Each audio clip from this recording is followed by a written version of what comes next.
financing, dispute resolution. He holds qualification of civil engineer, law and business, and the fellow of CF. So I just stage your.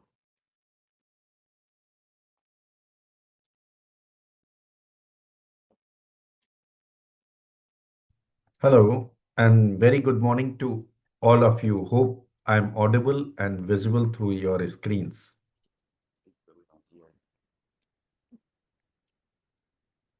Uh, Am I audible? Just a nod will please confirm. can you speak louder so everyone can hear you? Yeah, so am I audible? You can increase volume from your hall a little bit. I'm perfectly closer to my mic. Am I audible now? Yeah, we can hear you. We can hear you. So go Yeah, ahead. thank you very much. So, very good morning, ladies and gentlemen, and my compliments to organizers of organizing this very high level international conference. And it's my bad that I could not attend it in person. But last year I had attended it, and I could very well feel myself within that same hall where I was a speaker last year as well. Uh, my topic, I have picked up India as my jurisdiction where I had been working for so many years, and I had picked up the uh, use of protocol in dispute resolution. And as the seminar topic is very relevant in current scenario, it talks about the opportunity and challenges in construction dispute resolution. My particular session will also be focused how to deal and address a part of this entire conference topic. And I'll be dealing with the use of protocol in dispute resolution, particularly how it has been taken shape in Indian jurisdiction. The presentation is divided in four major parts. First, I'll be a little bit discussing about the international framework for use of protocols. Then I'll quickly jump on to the India's structural considerations, how scale, legislation, use of standard form, and how all those have been used in arbitration landscape. Then I'll be talking about the conditions on which the Indian jurisprudence is at divergence with the international jurisprudence, at least in some important jurisprudence. And then I'll suggest few reforms which Indian arbitration fraternity or dispute resolution fraternity should adopt going forward. Coming to the first part is the how international framework for use of international uh, use of protocols have been used in different jurisdictions. You all know that there are two very popular protocols. One is the SCL protocol, and this entire conference is led by the Society of Construction Law Vietnam chapter, and there are participants from other SCL chapters. It has issued very good protocol, and currently the second edition is in use. Another protocol which is popularly used is the American Association of Cost Engineers.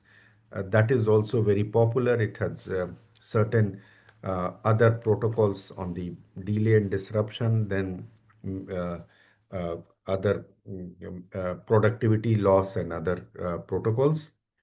But in addition to these popularly known protocols, there are certain other frameworks which deal with the delay and disruption uh, quantifications and assessments. Like NEC 4, though there is a no separate protocol, but it deals with early warning and compensation event mechanism in their certain clauses, clause 60 to 64, I suppose.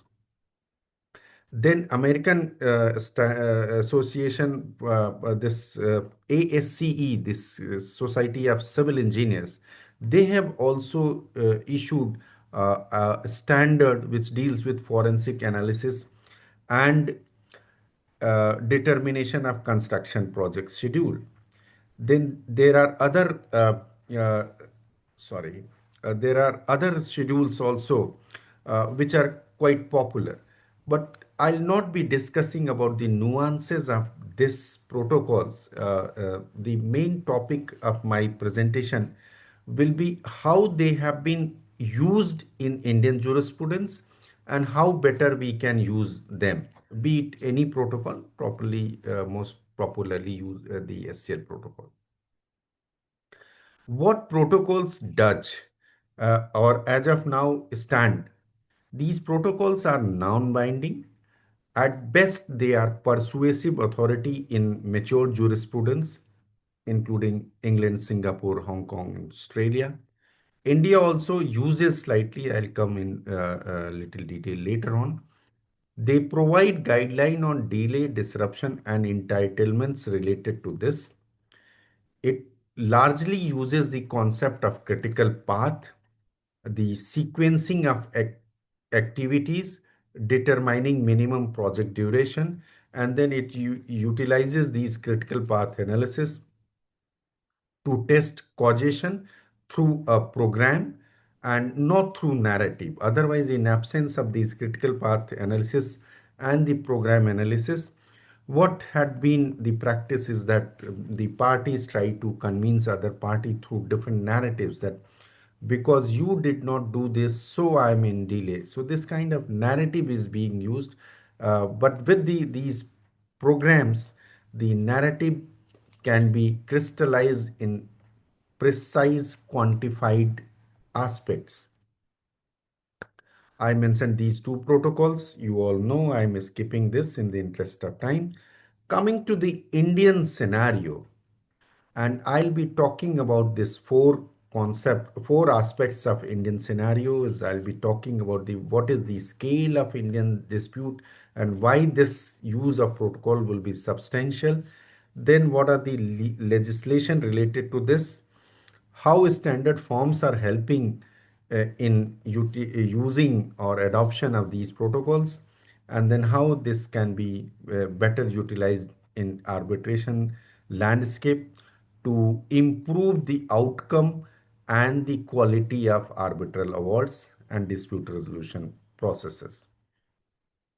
India is it has 1.4 trillion investment in infrastructure sector in last 5 years, but the over 42.3% projects had cost overruns and more than 50% had time overruns.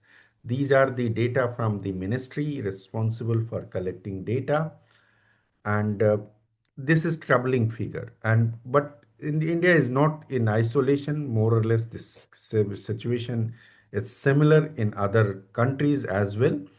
But how to deal with it? These cost and time overruns lead to disputes.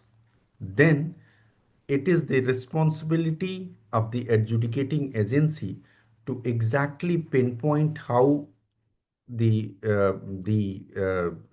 onus for delay and the quantification or the liability for this delay could be assigned to the responsible party, and that's where this analysis will be very helpful. Indian scenario, it doesn't have a construction law unlike the law in UK or other some mature countries. There is no separate construction law in India, but it has its own contract act that is also quite dated. I think it's 1872. Then we have our Arbitration and Conciliation Act. It has gone through several amendments of late, and it has tried to match with uh, mm, the the other developed countries, and it basically replicates the common law perspective. But as I'll explore later on, the use and adoption of scientific or objective methods for assigning liabilities are still not fully developed.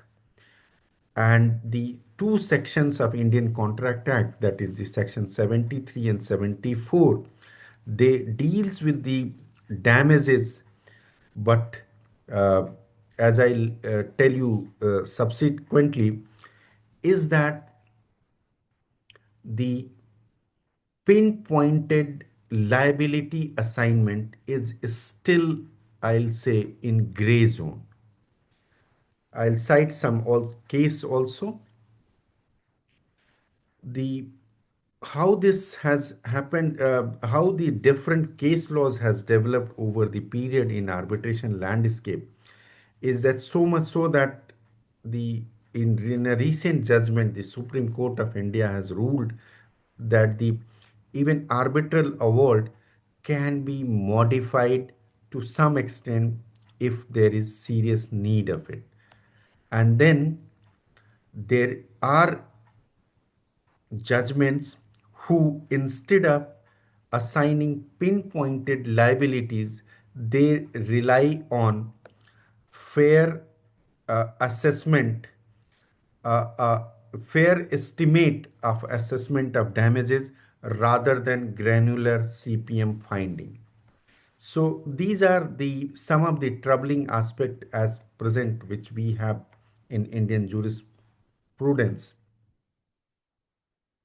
Coming to the more deeper part of this troubling scenario here in India, is that this divergence, as I have I'm shown on this slide, is not because of some hypothetical constraint that we have not read it, we don't know the protocols, we don't know the standard practices adopted elsewhere. But it's not that I'll say the capacity gap, but it's because the historically how the things have been used and how the concept of equity has been inbuilt in our jurisprudence rather than the strict liability concept. So the most of our cases are based on equity rather than strict liability. The four aspect which I have identified is the first one is the baseline fragility. That means the in most of the government contracts, you will not find the requirement of CPM programs have been made mandatory. Very recently, Department of Ministry of Finance, Department of Expenditure have issued a manual where they have mentioned that there should be some arrangement of bar chart which should be updated monthly. So look, even the government document is satisfied with the use of bar charts only. It is not talking about the critical path and the program based analysis. Because of this, the contractor submit program, the even bar charts are accepted, the logic is never verified, and updates are also not done. So at the end of the project, you end up in a dispute which you find it very difficult to adjudicate. The second constraint which you have in Indian scenario is the record asymmetry. I have used the word asymmetry in a very gentle way. Rather, in most of the disputes, you may not find the appropriate documents at all, records at all. The DPR and the daily progress report and monthly progress report, they may mention that so many laborers are present at the site, but on which activity they are working, whether they are as per requirement of that activity or not. So those documents are completely missing. No activity level resource allocation is there. Then hindrance registers are there, They are recording the hindrances, but they don't record the actual impact, that whether because of this hindrance, was there any idling of resources or was there any problem in execution of the work. These things are not well recorded. The disruption measuring methods like measured miles, uh, if you try to perform it because of lack of documents, you will find very problematic. Then in this scenario of where you don't have a detailed program, you don't have proper records, what expert can do? I mean, they can just come up with some sort of intelligent guess, not beyond that. The third constraint which we have is most of the government contracts allow grant of extension of time only if there are say the project authority or employer is not able to grant or allow access to the site for so many years, but it will still grant you only extension of time, no damages for delays. This is still the mechanism is many of the government contracts. Nowadays, when the some recent contracts are being uh, devised, and when the use of this international contract forms like FIDIC have been popularized in India, now the concept of time and cost both have come in, but otherwise, most government regime still follow time only concept. There is no Supreme Court or High Court decision who is addressing the concurrent delay. So again, we have different approaches. You will find some court judgment which follows Malmason approach. Then you will find another judgment who talks about the apportionment concept and things like this. So because since there is no established jurisprudence, the court is venturing on their own volition or their own intelligence.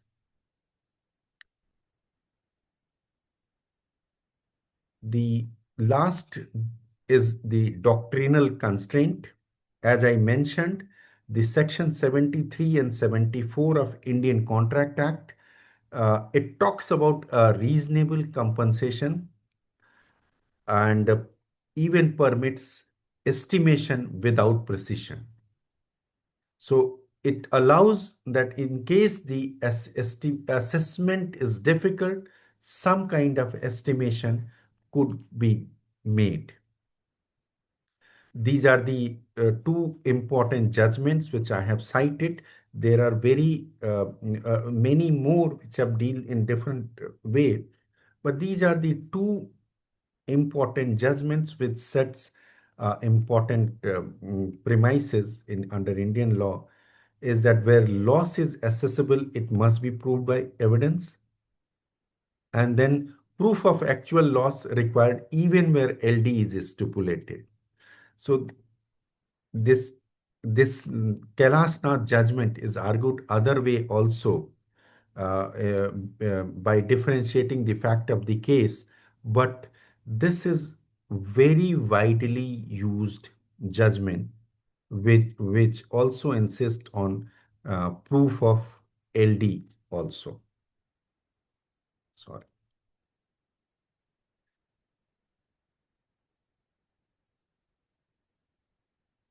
Right. Because of all these four constraints which India has, uh, the use of protocols, although being used is sporadically in different contracts, different agencies, different authorities, but since the contract management part has not been proper, the use of protocols have become either impractical or you will say the commercially irrelevant. Because if you don't have data, what analysis you will perform, even whether you use SCL protocol or AAC or any other nuanced program. The now government has started in mandating in their some of the recent guidelines that critical path and program based analysis should be made. Right. So these were the problem. What are the solutions? I'll not take much time, and I'll summarize with five reforms which I suggest, and we had also discussed in several government fora, is that there should be express contractual incorporation of delay and disruption protocols and methodology in the contract itself. Right in the tender documents, you should mention that there should be a program, critical path based, and then how the analysis will be done. So if it is inbuilt into the program in the contract, probably it will be used, and the lot of disputes could be settled, or you can minimized because of the clear agreement of parties on the use at least. There is a suggestion for the for contracts over a certain threshold value, these resource loaded programs should be made mandatory. Uh, for a smaller value projects, if there are cost justification for use of these protocols or this kind of analysis, that should be looked into. If it is cost effective, can be made put to use, or it can be skipped maybe for a smaller. Second suggestion is the model procedural order. There are very good arbitral institutes, very popular ones like India International Arbitration Center, Delhi International Arbitration Center, and the old one, the Indian Council of Arbitration, and many more good arbitration institutes. They should release some of the methodology or practice guidelines, that how these maybe use of protocol, maybe use of expert evidences, how this should be used in arbitration related to that particular arbitral institutes. Probably this will be issued as a good practice notes, and the people will get used to it, and it will be popularized. Right at the onset, the tribunal should issue appropriate procedural orders, that how they are going to deal with delay and disruption concepts. Rather than it be very late down the line, some party jumps up and they say that now I will use SCL protocol. Instead of that, right at the early procedural order, maybe PO1, it should be clearly mentioned. The next suggestion is the expert evidence architecture. Again, guidelines should be issued by either by arbitral institution or through the contract document itself, that the if there is a requirement of expert, how they will be used.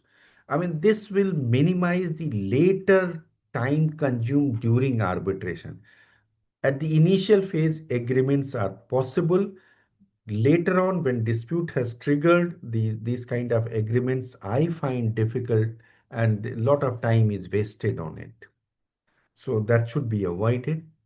Then we have this SCL and AAC protocol, and some of the concepts are still not developed in India. Like as I said, the concurrent delay, then good faith mechanism, all those are not well developed in Indian jurisprudence.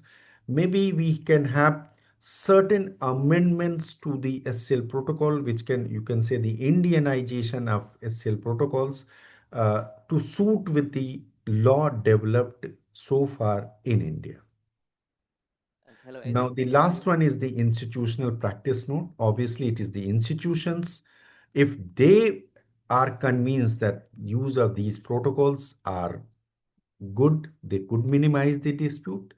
I think the people will start using it, they will start practicing it, and it will help them in minimizing their dispute. Thank you very much. I hope I am on time, and over to you. Thank you so much. Is it? Can you hear me now? Yeah. Yeah. Thank you so much for your insight from India approach on delay and disruption analysis for construction dispute. We come to the next speaker, Billy. Billy is a director of accuracy, and Billy provides expert critic opinion and advice on project delay, disruption, quantum-related matter during negotiation, claim preparation, review, and pre-dispute or format dispute resolution proceeding. Billy had 15 years of experience in construction industry and started his career in the construction management of international energy project in Europe. Billy have a dual master in both engineering and project management obtained in Schema Business School in France. Billy, this is your. And the topic of Billy is from critical part to tribunal pursuant, why technically sound delay analysis often fail for regional arbitration. Good morning, everyone. Let me try to go to my slides.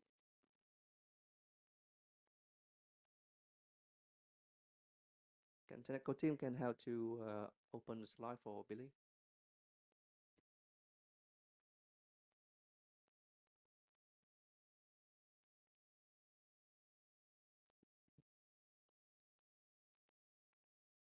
I think you can introduce something first and slide will come later. Yeah. Let's hear. Okay, Thank let's you. hear. Super. Good morning, everyone. Thank you for joining us this morning. I'm really happy to speak after Ajit because I think my presentation is going to complement a bit what he's been experiencing in India. So I'm going to give you my perspective of working in Southeast Asia, but also internationally, and how sometimes delay analysis are perceived by tribunal, and what are the things that I found fails to convince tribunal. So the thing that you can work on with your delay expert in order to pass the message more clearly to the tribunal, but also how you can challenge opposing experts, hopefully. So it's going to be quite practical. I don't have a lot of slides to go through, but there's a lot of message, so I'll try to be as succinct as possible. If we can go to the next slide, please. So why does this topic matter?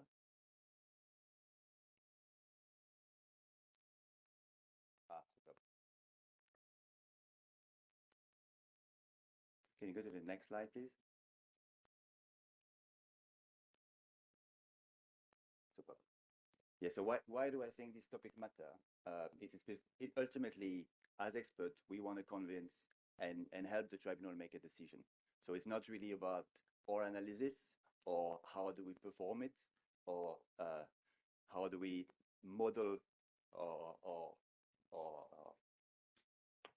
or use the program, but ultimately it's how are we going to be able to relate what happened on the project to our conclusion. And as delay analysis are becoming more and more complex and sophisticated with a lot of more data, it becomes quite difficult for a tribunal in a short amount of time to navigate through everything. And so they're going to rely on the expert to provide not only an explanation of what happened on the project, but how they can relate the conclusion with the evidence that they are presented. If we can go to the next slide, please. Generally, my feeling and my experience is that we use a lot of evidence and document for all forensic analysis that are not made for this. So we use programs, we use progress reports. At the time that they are done, the project team are not making those documents so that they can be used 3 years later. And more often than not, we see experts taking what the program says and then concluding on it, or just not looking at other evidence that are available to challenge what was said at the time, which can create some situation where you are showing a critical path which is completely different to what the project team thought at the time. And when you get conflicting information, then you can arrive to completely different conclusion, which can be quite challenging then for tribunal or counsel to understand. So if you can go to the next slide, basically it creates a disconnect between what the expert is doing and what he thinks the project document was showing and what the project team was feeling at the time or focusing at the time. And so for the tribunal, because they have to reconcile those two information and those two concepts, if they cannot reconcile it, then there will be a mistrust that is going to build, and ultimately they will not rely on the conclusion that have been presented. And if we can go to the next slide, there is a lot of case law that you can see in the region where judgment are explaining that they cannot understand delay analysis and how an expert comes to conclusion, which basically means that they cannot just rely on it. And this is a really good example of White Construction and PBS Holding in Australia, where two delay analysts use two different methods and arrive at two completely opposite conclusions, neither of which the judge felt that he could rely on. And he mentioned that both reports were impenetrable, and sometimes they become too technical and too complex for somebody to understand, especially if you have a short amount of time to prepare or at the review. So what happened in this particular context, I invite you to go read the judgment if you have some time, is that the judge hired a third expert, and the third expert came in and basically dismissed both analysis and then went back to the side diaries and looked on a daily basis whether he could find that the claims provided by the contractor did in fact delay the project. So it's really key to always be able to go back to the evidence and make a link for the tribunal between your conclusion and what was happening on the project. There are other examples. I think if you go to the next slide where we can skip it, I think those slides will be shared. Sorry, thank you. I think those slides will be shared so you will have time to read through it. And if we can go to the next slide, I try to summarize what are in my experience, maybe the issue that appear regularly or that we can see appearing, just for your information so that you can test this out with your expert. First, when the methodology becomes the argument, and I think it's the case in a lot of matters that we are involved in, where we discuss a lot about which methodology we should use, how we should implement it. For me, this is a lot of noise. If the fight is about methodology, you're going into the wrong path. You should more focus on how I'm going to be able to explain to the tribunal that my conclusion are sound in relation to what I know from the project, or why the other experts' conclusion do not relate to the facts. When you have also records that are inconsistent, and I think Ajit mentioned it, okay, in the project that I'm involved in, we usually have a lot of records, but it also happens that we have no records and you just have to make it work. But if you have records that are inconsistent, then it's really good practice to just explain to the tribunal why do you feel they are inconsistent and which one you're going to rely on, but just don't hide it in your pocket. Like, be upfront with the tribunal. There will be owner's information, there will be like contractor's information, there will be subcontractor information. They will not align, and that's a bit of human nature. People are not looking at things the same way. So if you have like different progress information that is provided to you, just explain it to the tribunal. And if you need to make assessment that will be different based on the information that you rely on, it's quite a good practice. Another one that we see often is when resequencing happen, then clients or contractors usually jump into saying, oh, this is definitely going to be a delay. And this is a misconception that I think we should all be aware of.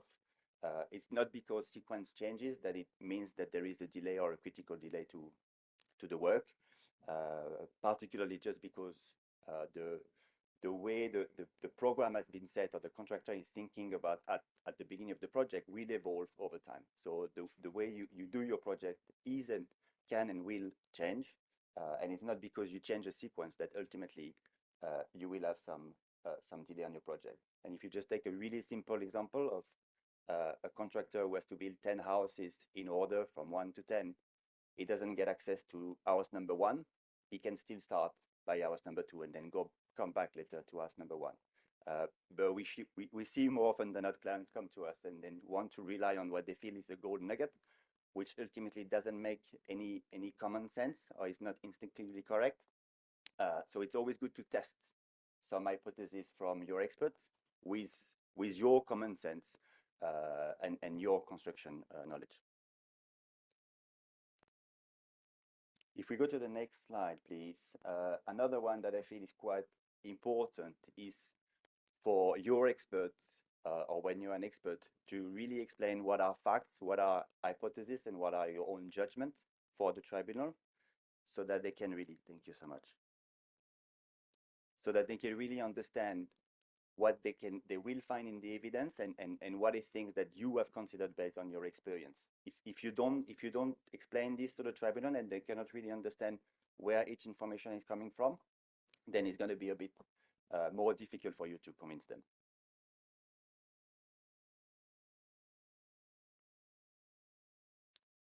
Another one that I feel is quite interesting, and Ajit touched upon it, but I'm a bit more careful than him in relying on programs. Is if you treat program updates as facts and reality, program updates are made maybe on a weekly, on a monthly basis, and they're going to show what somebody thought at the time in the project team of how the project is going to be delivered. But usually you're going to have one critical path, but you're going to have multiple subcritical paths. They might be competing quite closely. So just looking at the program updates and concluding based on that can bring you in a place where you're going to be far away from reality. So it's always good to check with project team at the time if you can, or with other information that you have on the project, to make sure that it shows the true picture of what was important for the project at the time. And I think the last one I will finish with is the maybe offsite sequence criticality. I think Ajit touched upon it as well. It happens that you have like deliveries of some equipment that are becoming critical for the project, but ultimately there is no impact on the site at the time. And because what is going to be quite important for the tribunal is to understand what is the damages and how they can quantify it. It's always good to be able to show to the tribunal the difference between what is theoretically critical and what is the impact for the project. So you can have an equipment that is not arriving on site, but that doesn't have any impact whatsoever on the construction at the time. So if you go and claim for all your prolongation costs of your construction site, then of course the other party is going to be quite maybe finding this a bit unreasonable. So what happens more often than not nowadays is that we do multiple critical path analysis for maybe site activity and project, so that you are able to understand fully where costs were lost and how you can present to the tribunal a comprehensive situation of you know, like where your damages were felt.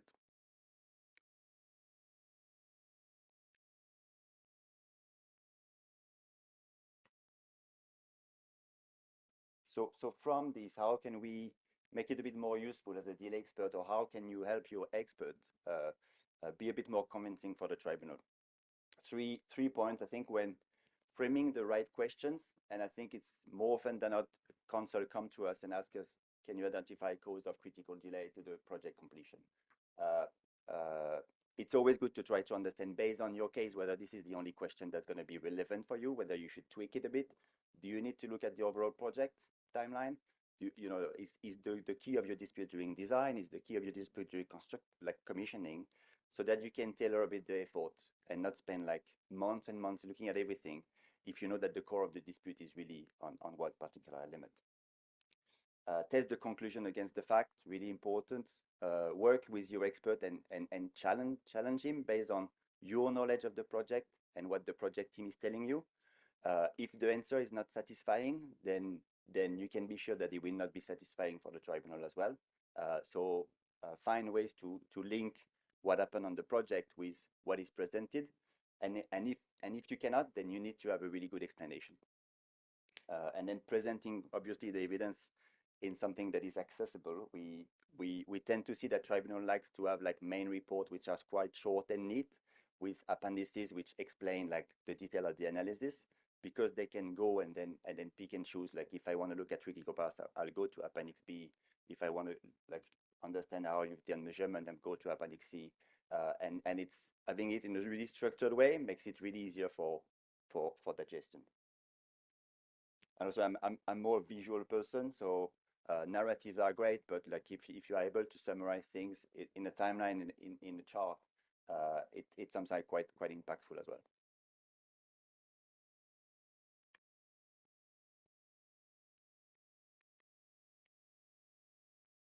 Yeah, so I mean, I concluded this. It's kind of the same message that I mentioned. But if you have to keep something from this talk, is as delay analysis become more sophisticated and complex, it becomes really more complicated for tribunal and judge to understand it. So clarity is really key, and linking your analysis and your conclusion to what happened on the project is what going to win the case if you're a counsel, and then help the tribunal if you're an expert.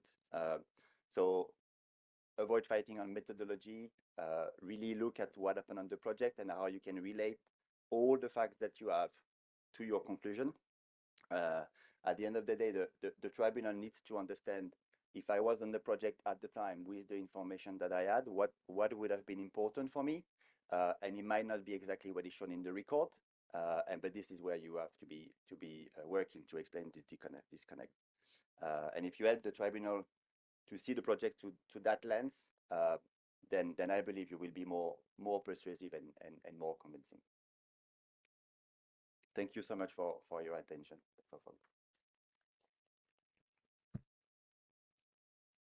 Thank you so much, Billy. Yeah. So we come to the third speaker, Dr. Dai Quynh Con. He's an associate professor of Southwest University Law School, Nanjing, China. Dr. Dai is a FIDIC certified educator, and he also certified as VIAC and trainer certified in Institution Sustainable Infrastructure USA. Dr. Dai is arbitrator of construction dispute at Jiangsu International Commercial Arbitration Center and some other arbitration institution. He taught international commercial arbitration, coach at Levis College of Law, University of Florida from 2019 and 2023 as visiting legal professor. Dr. Dai also practicing lawyer and list one of top 100 lawyer of China practice in 2017 by China Business Law Journal. Dr. Dai, please. Okay. Thank you. Good morning.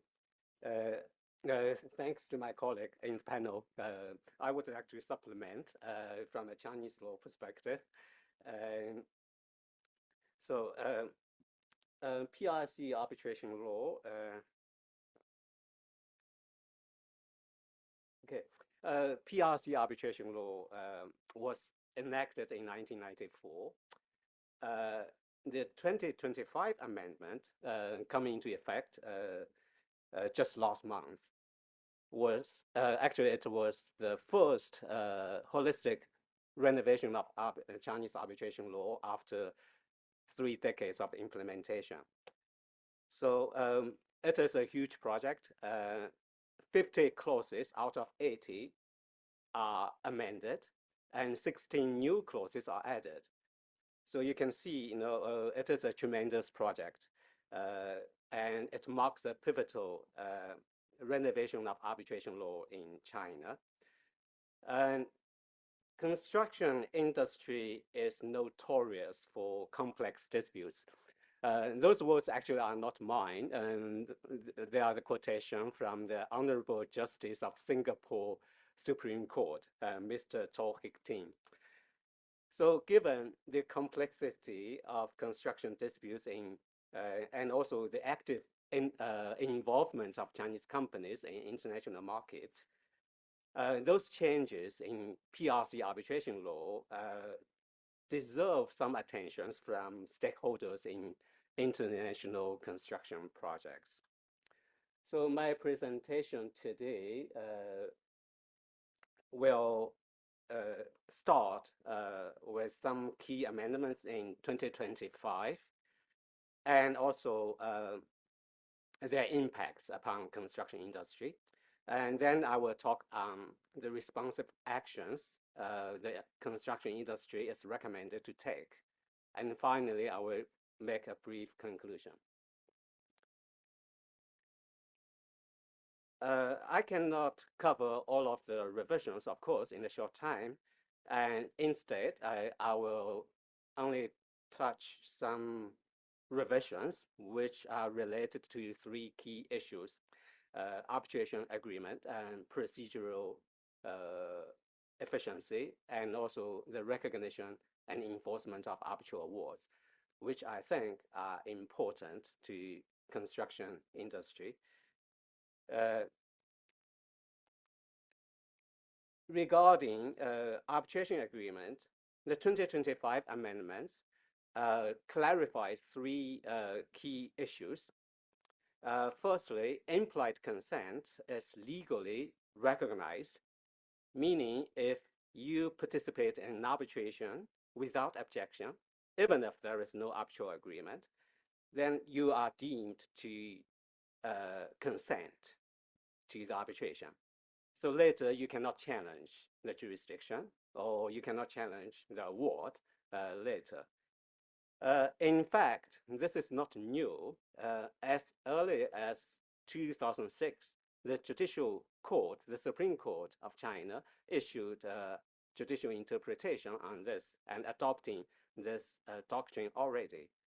So we can say the 2025 amendment is no more than a legislative recognition of what existed in reality, in practice. And secondly, whether the underlying contract is invalidated or terminated does not affect the validity of the arbitral agreement or arbitral clause, which we call it independence principle or separation principle. What is new in the 2025 amendment is that the principle is also applicable to a scenario where the formation or existence of arbitral agreement is in question. So thirdly, competence doctrine, under which the arbitral tribunal has the power to decide on its own jurisdiction. Before 2025, PRC law gave such power to the arbitration institution rather than the tribunal. Okay. However, in reality, before 2025, most of the rules of arbitration institutions provided that such jurisdiction would be decided and should be decided by the tribunal after its composition. So again, we can see the 2025 amendment regarding competence doctrine, again, is a legislative recognition of what exists in reality. Before 2025, ad hoc arbitration was not allowed entirely. Okay, so if the arbitral agreement does not specify an arbitration institution, such arbitration agreement is invalid according to Chinese law. But in 2025, the new law, now it is allowed. However, the application of ad hoc arbitration is limited to a very narrow scope. We can see here only to those foreign-related disputes for maritime disputes, or for those foreign-related disputes between enterprises registered in pilot trade zones. So it is a very limited scope.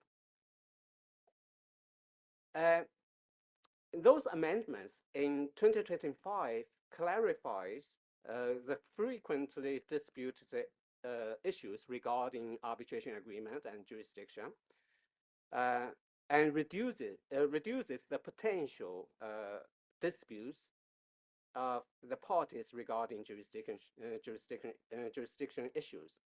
So it will be helpful for our construction industry as well to reduce these kinds of disputes.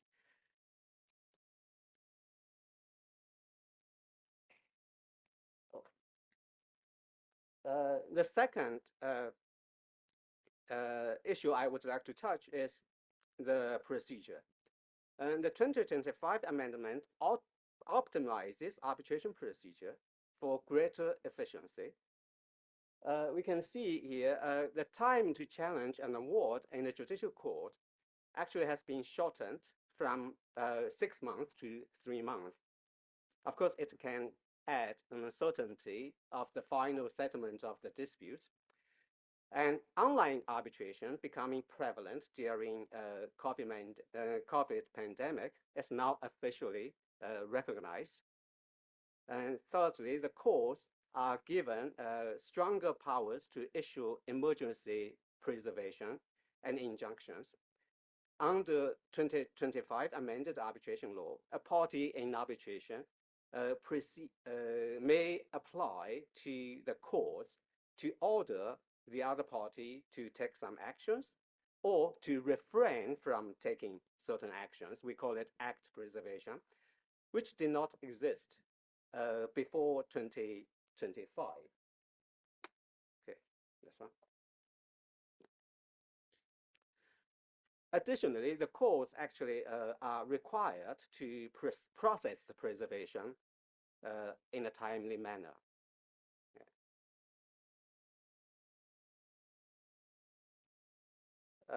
The next issue I would like to cover is the 2025 amendment strengthening the system for recognizing and enforcing awards.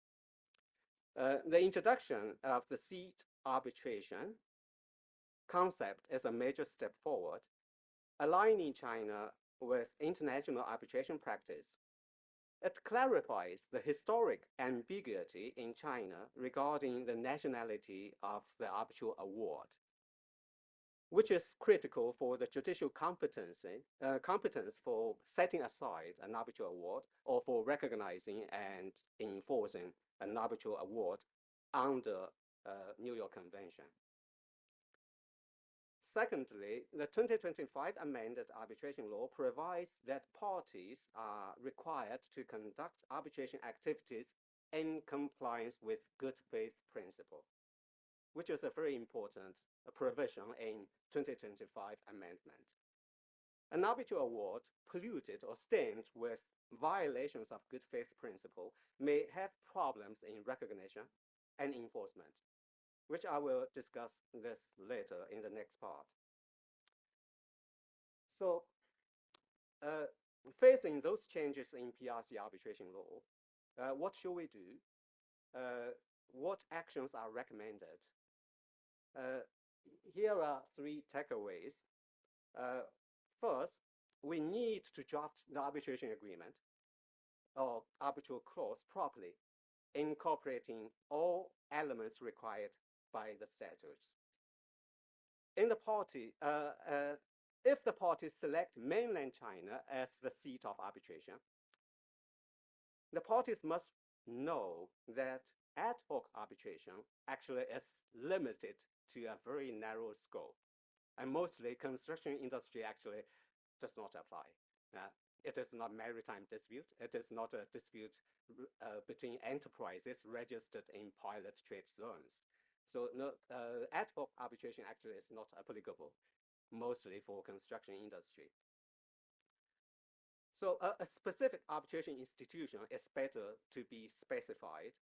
Otherwise, such an arbitral agreement will be invalidated according to Chinese law. What's more, the designation of the arbitration rules of a particular arbitration institution does not constitute a designation of arbitration institution. So if you say the arbitration should be conducted in accordance with the arbitration rules of ICC, it does not mean ICC is specified. Okay, so the better wording is arbitration. If any disputes must be submitted to arbitration by ICC, or submitted to ICC for arbitration in accordance with its rules. Okay, so if parties, okay, so another question here. Okay, I will jump to another issue here.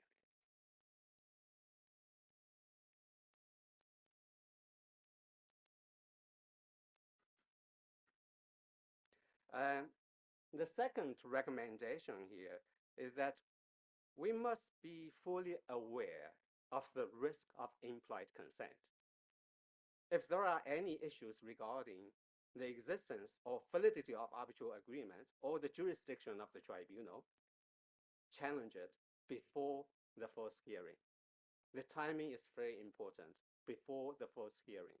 And when we say before the first hearing, we mean at the beginning of the hearing or before the first hearing. So before includes the beginning of the first hearing. Okay. The third recommendation here is to take good faith principle seriously. It is a very important addition in 2025 amendment. What if the parties violate the good faith principle, or what constitutes violations of good faith principle? Fabricating facts or collusive practices are, of course, a violation of good faith principle. So if the applicant commits such malpractice, his arbitration application will be dismissed and will not be accepted by the arbitration institution. Forgery of evidence or concealing of evidence in domestic disputes arbitration without foreign elements are grounds for setting aside an arbitral award, and also are grounds for non-recognition and non-enforcement. But for foreign-related disputes, those malpractices are not listed as grounds for setting aside or for non-recognition or non-enforcement. But an arbitral award can be set aside, can be rejected for recognition and enforcement on the basis of public policy. And violations of good faith principle may be interpreted as a violation of public policy. And then it can be set aside and rejected for recognition and enforcement, even for foreign-related arbitration. How about the false allegation of the existence of an arbitral agreement? Chinese law clearly forbids an arbitration institution to accept an arbitral request if there is no arbitration agreement. What if the institution fails to dismiss such an arbitral request without arbitration agreement?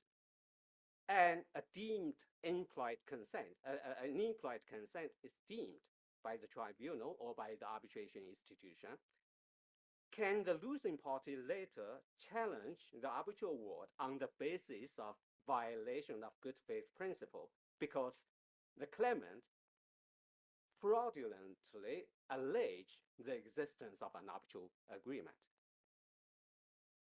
Then the problem here, I think, we need to consider the strict requirements for implied consent under Chinese law.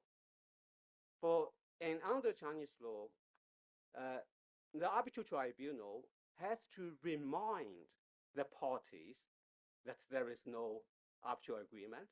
Do you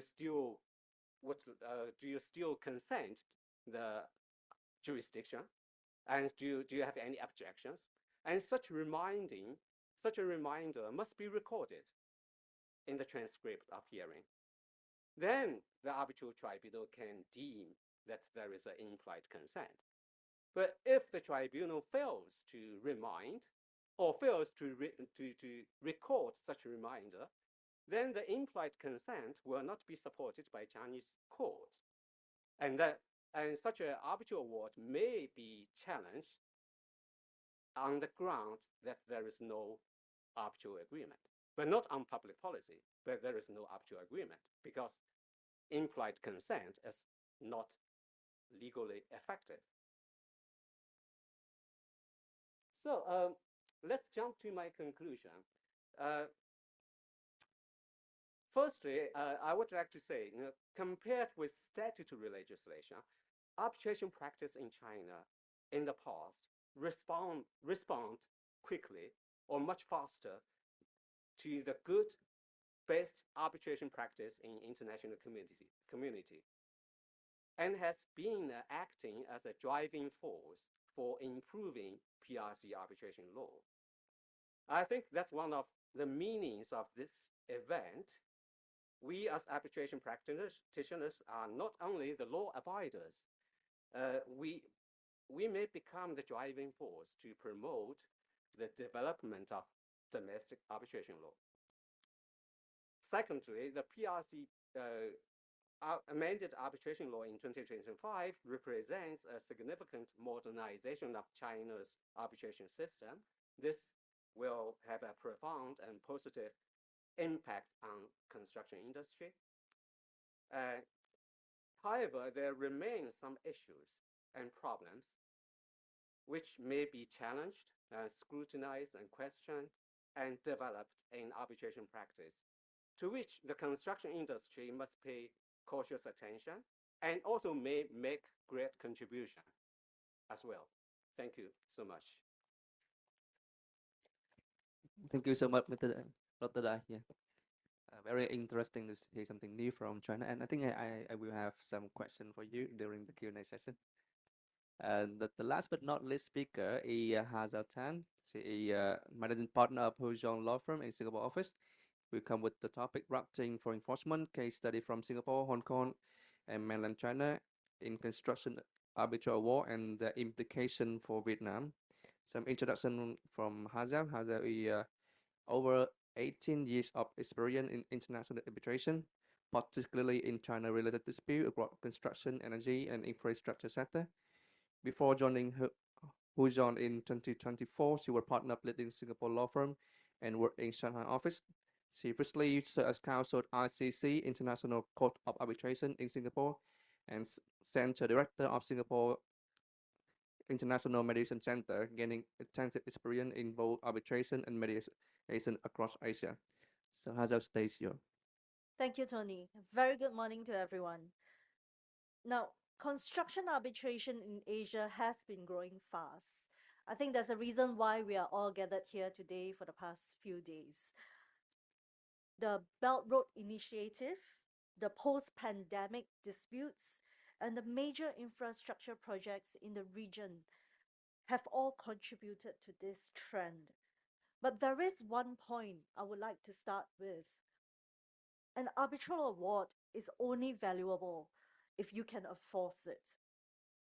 A win on paper that fails in court is a commercial loss to the company and to your clients.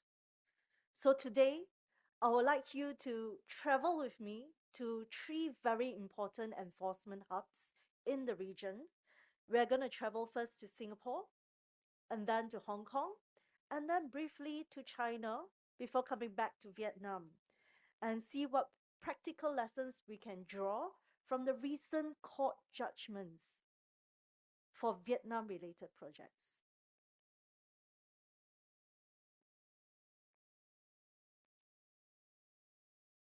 Three themes run through everything that I will discuss today. First, even courts that strongly support arbitration will set aside awards if something goes seriously wrong. This is rare, but it has happened and it will happen.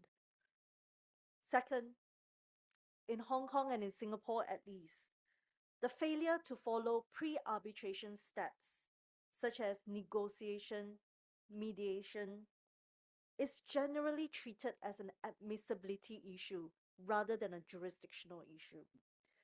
I'll touch on what this means for parties when I talk about the cases. Third, and this is an important point, most enforcement risks can be addressed at the drafting stage or before a dispute arises. So what I hope to achieve today, and the one takeaway I hope you have from my presentation, is how to avoid being named in a setting aside case before the courts in Singapore, Hong Kong, or China.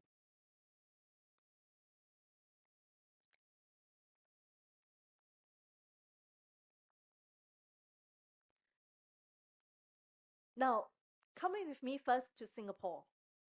Singapore is known to be a pro-arbitration friendly regime.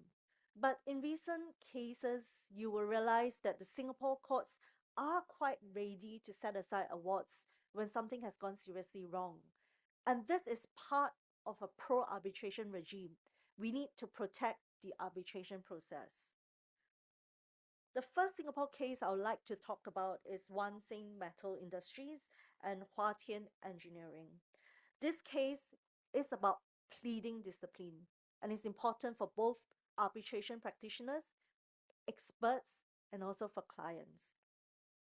In this Wan Sing case, a subcontractor brought a counterclaim for full value of works done in its submissions before the tribunal, but not in its pleadings, not in its written submissions.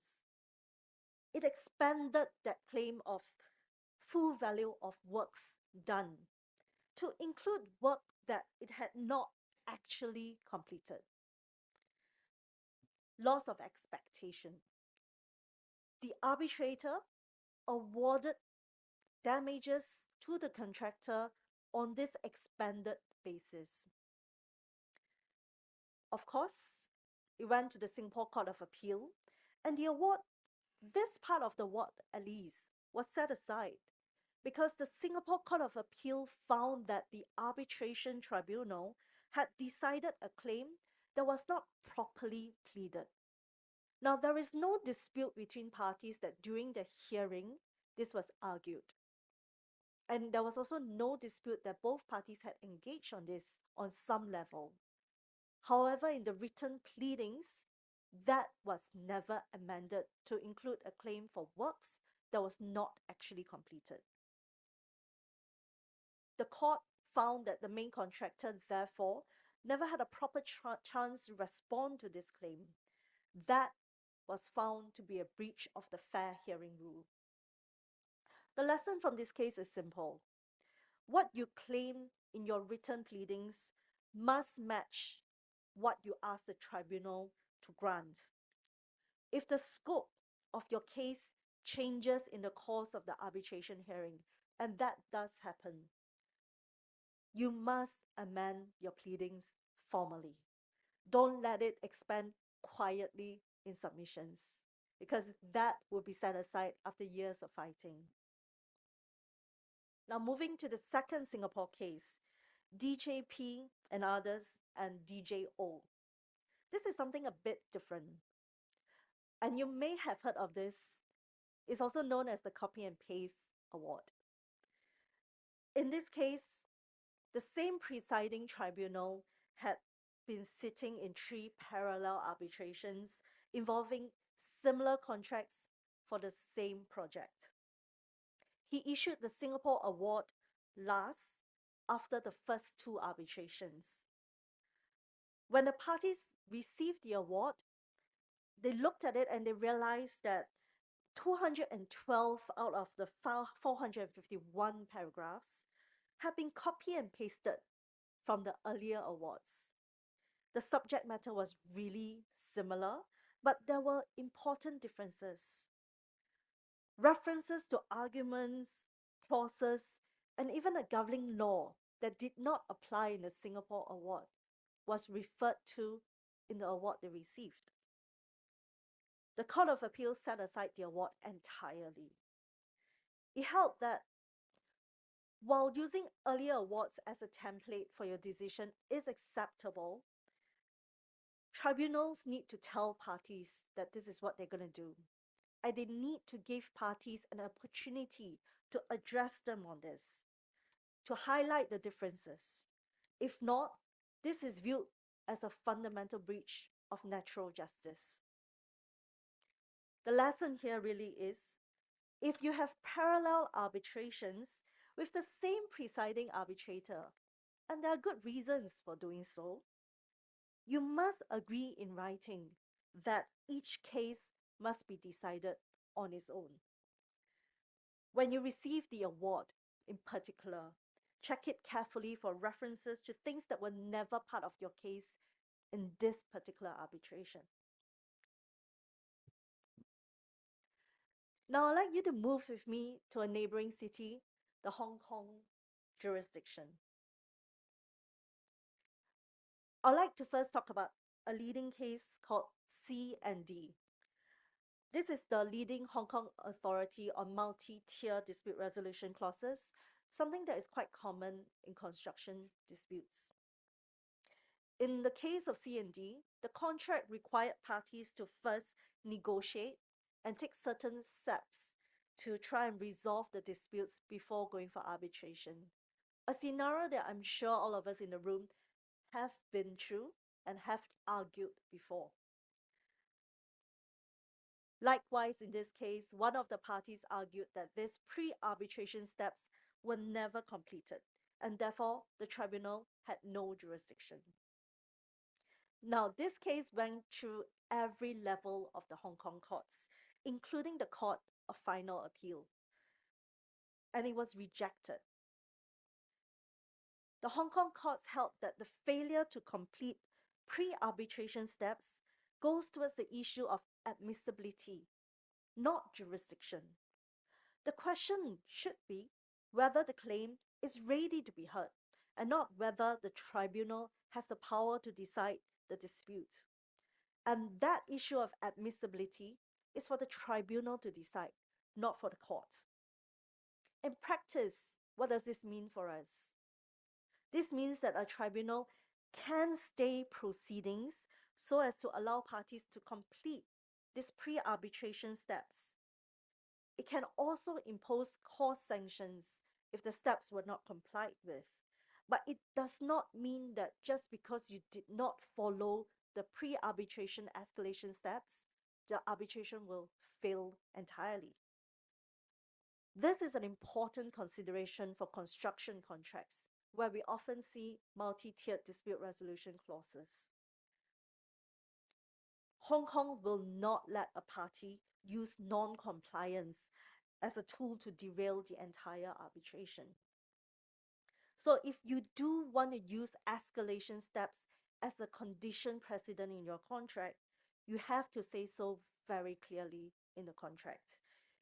One way is to specify the consequences of non-compliance, perhaps a stay or cost sanctions or neither. Don't try to be too complicated and provide for every situation.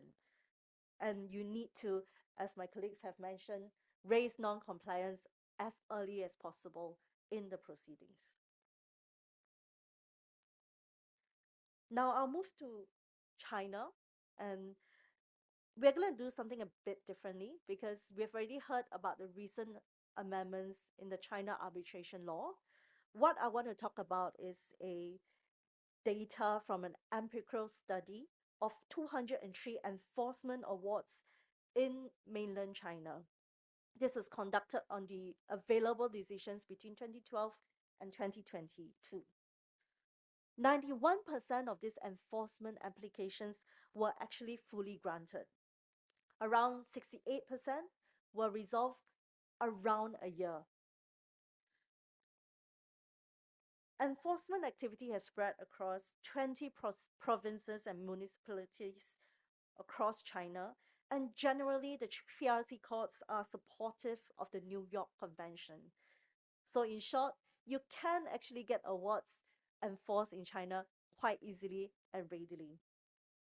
But, and this is important, non-enforcement can still occur in China.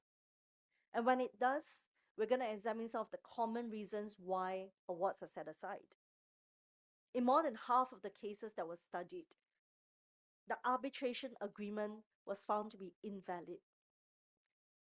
Typical problems include, as you may have just heard, provisions that are contrary to what the Chinese law provisions require, signatory lacking the authority to sign on behalf of the company, the award debtor perhaps never signed the right version of the contract, or it was actually a purely domestic dispute, which could not be referred to a foreign arbitration.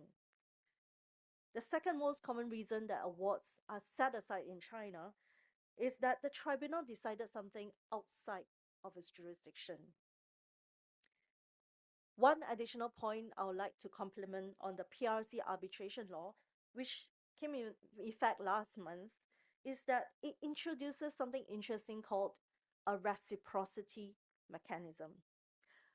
What this does is when a foreign arbitral institution is found to have discriminated against Chinese parties, the Chinese authorities may actually apply reciprocal or equivalent measures. And this is a development that is worth monitoring because the repercussions and the consequences of this is yet to be known. Now, what does this mean for Vietnam disputes?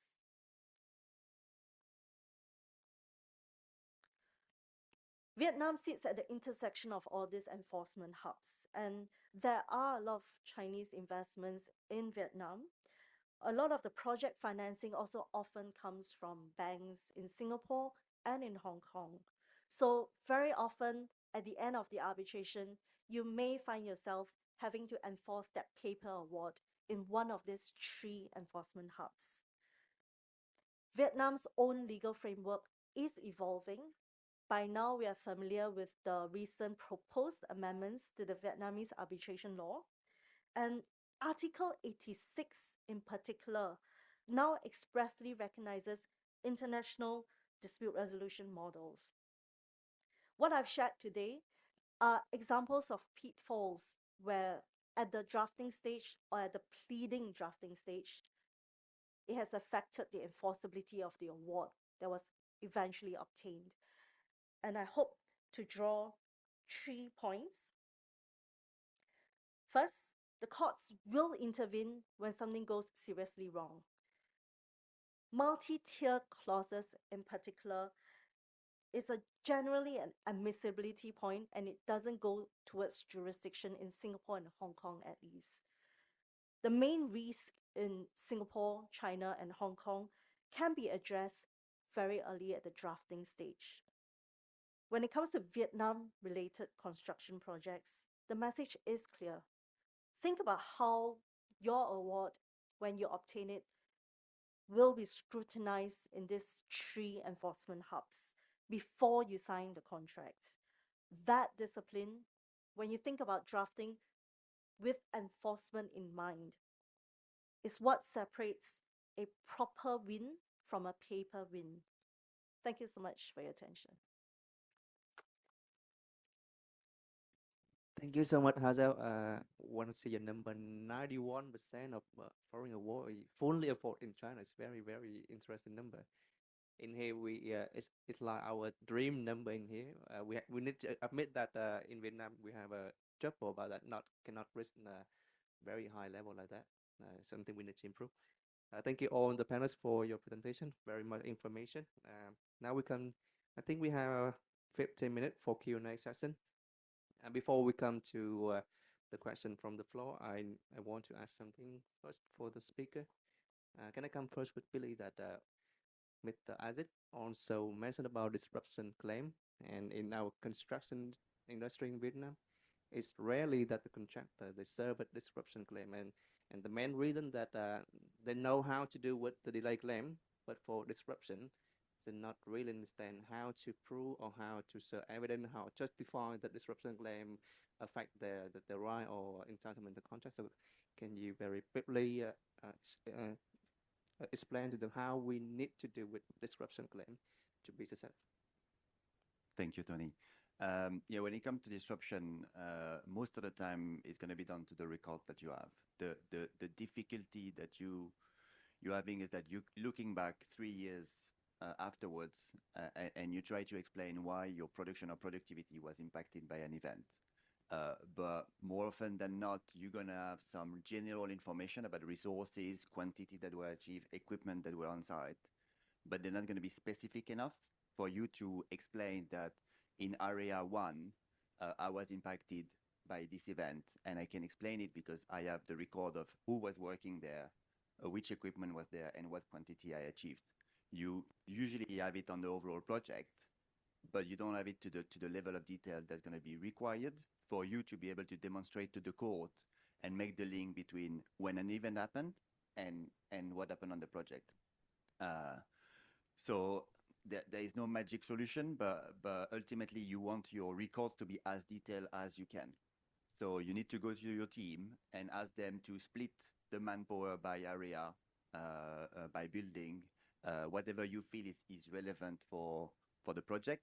And you need to have like how many welders are working in this part of the project this week, even this day if you can, so that like 3 years later, if you need to look at a particular timeline, you're gonna have as much record as you want. Yeah. Yes, thank you. Yes, quite more easy to understand. But I think when the contractor want to apply that, they need to study more careful and prepare very detailed on the record. Right? Yeah, I mean you need to have people on site who are dedicated to this. Usually, yeah. So you need 1 or 2 guys whose responsibility is to go to the supervisor and force him to record it. And I mean, I've been on site. You go as supervisors. They have other things to do, so they don't want to help you do this because they don't really understand why is it useful. And it's true that if they do record it, and at the end there is no disrepute claim that everything they've done is for nothing. So it's more something you have to anticipate that it is possible that something's going to happen for this particular activity. So do as much record as you can. Yeah. Okay, thank you. Sure, yeah. Can I compliment the point? Because on one hand, you have to keep complete records and proper records. But on the other hand, there are certain things you don't want on record. Because from the legal perspective, nowadays, it's very easy to text. You have group chats, you have emails. Some of the things you don't really want to say too casually because all of that can be discoverable as evidence. What you tell the other side when you apologize without really thinking about what you're apologizing for, things like that, perhaps don't keep that on record. Thank you so much, Heather. And I think one more thing that we need to explain to the employer what is disruption claim. Because when I act for employer, I always said that you not delay the project. No EUT, so what you claim for? No EUT, so why you serve this claim for me? Then it's still on time. Time was still the same. Come to the question for Dr. Dai and Heather also that about mainland China update on. You mentioned about the good faith principle and Heather so sharing some perspective about the fair hearing rule. So I would like to understand more. Is there any connection between the good faith in the new arbitration law of China and the fair hearing rule in practice?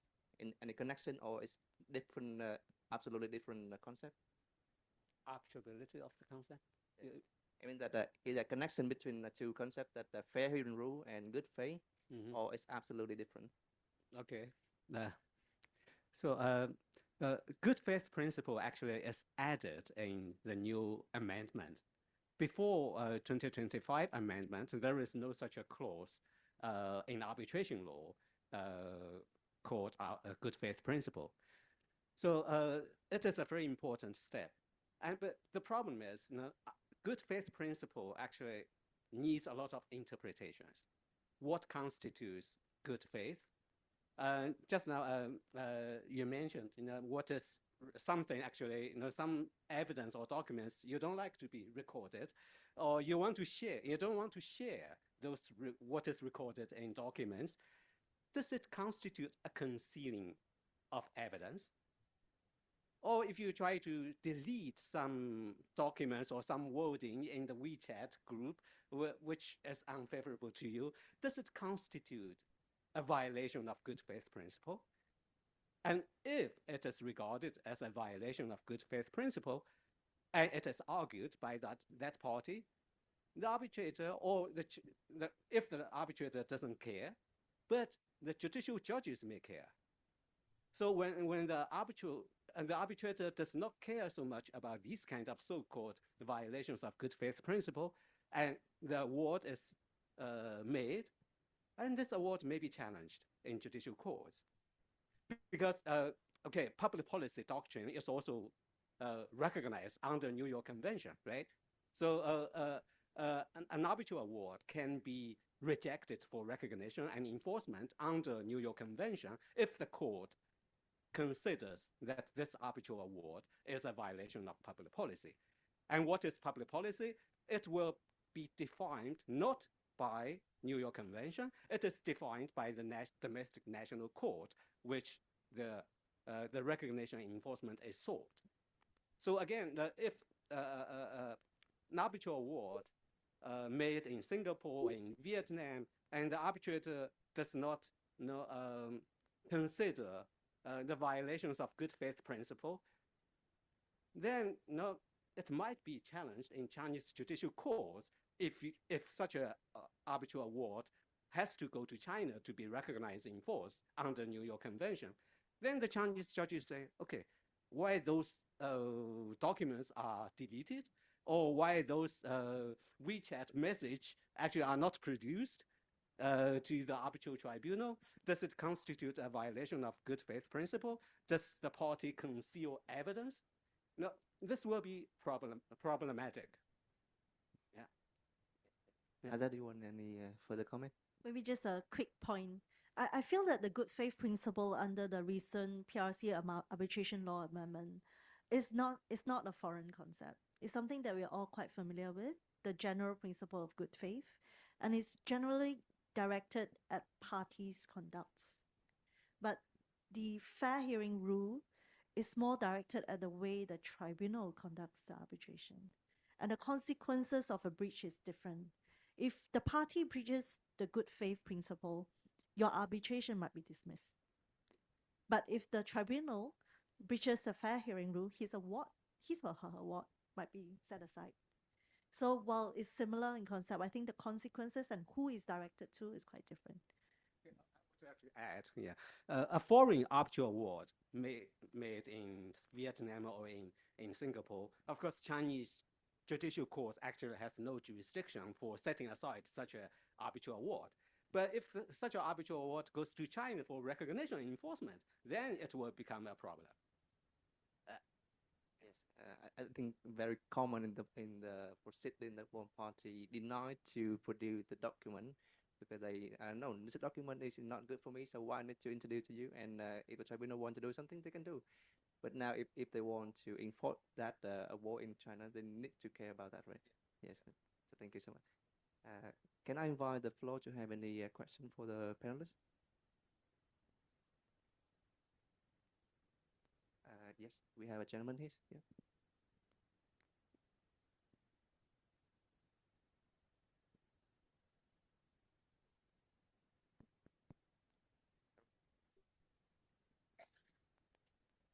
Hi, good morning. My question is for the panelists from China. How does the concept of time being of the essence play into disputes regarding delay in China? So, for example, in India, if time is of the essence, then claims for delay are not admissible because the assumption is that if time were really the essence, then the contract would be terminated upon a delay. So, is that something that is that plays into delay claims in China, or what's the Chinese experience? Thank you. You want to? Yeah. Even if the contract says time is of essence, a party actually cannot terminate the contract immediately when it is delayed.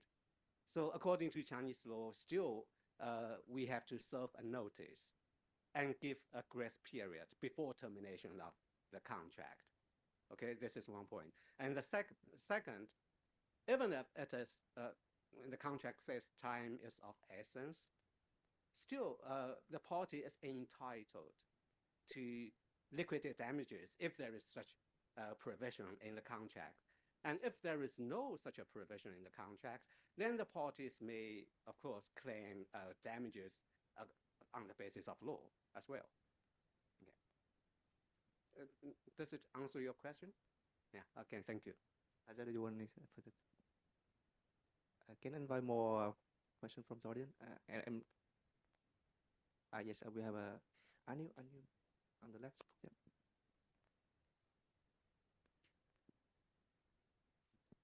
First of all, excellent presentation from everyone. I think it's more just sharing my experience on the disruption element for what Vietnam could sort of get out of it is, from what I see, there's still, when you're looking at disruption, there's still a lot of global claims, and there's a requirement where parties need to try and untangle as much as possible. And when I say untangle, take for example design change.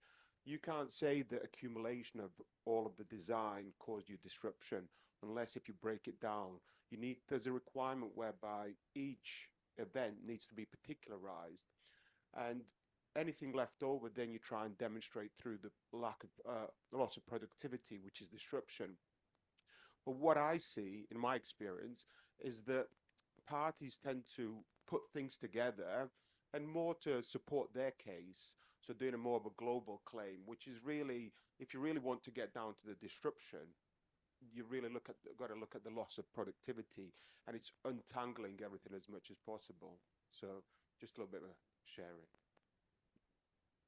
Yeah, thank you. I think you're absolutely right.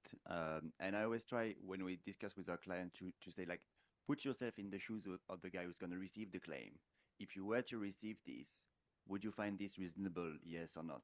And as you mentioned, like, okay, maybe I have to do more design documents. Maybe I had like a lot of revision, but does that entitle me to claim like everything, or is there something that I cannot mess up?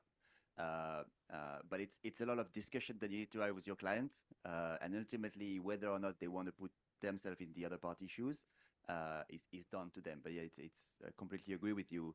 Global claims, yeah, as much as you can try to explain to the tribunal why you cannot do it differently if you have to go through the global claim route. Azit, are you still with us? And do you have any further comment on global claim or disruption claim, Azit?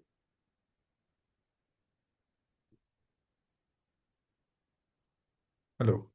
Are you asking me? Just Yes, yes. Do you have any further comment on global claim or disruption claim? Yeah, yes. So I can tell you about the Indian perspective on global claim and disruption, basically. Let me first talk on global claim. Uh, as I mentioned, there are some of the judgments which have been upheld the some sort of global claim, not exactly in the name of global claim, but without pinpointed cause and action linkage, the awards have been upheld by the court. So you can say that the global claim principle is acceptable. But when you read some of the judgments or maybe in the obiter, the court insists that the direct cause and effect linkage should be present. So, as a general guidance, I will say that don't go for the global claim basis. Now, the courts are being aware about its inapplicability largely. And so, I'll suggest that you must go for the cause and effect linkage. Coming to the disruption part, I'll say that this is felt but not exactly translated in the evidence. So if you don't have evidence, probably no tribunal or no court will give you relief. So then there is a little bit lack of understanding in the practitioners also that what exactly the disruption is. Most of the time they confuse it with the delay claims, and rather than translating it in disruption claim manner, the way the protocols clarifies it. So now it is being understood, but it needs to be more and more document based. You have to really create good document, and then only you can put your claim forward. You may be having a very good claim, but because of lack of evidence and because of lack of good analysis, you may lose your claim. Yes, thank you so Yeah, much, Ajit. I think we yeah, run out of time, so I can have one yeah. last question for Dr. Dai and Thank you. Azel. I think a lot of Vietnamese practitioners will care about this question. As Azel has said, a lot of Chinese contractors here in Vietnam, and of course we have arbitration dispute in some case. And can you share more about how the Chinese court support with the injunction application by the foreign arbitration case. For example, VIAC, we have a case between the Vietnamese and the Chinese contractor, and the Vietnamese party want to apply the injunction to freeze the asset of the Chinese contractor to make sure that they will have money to pay the claim at the end. So how the Chinese court support with that? Is possible or easy to go this way? Yeah, injunction. Yes.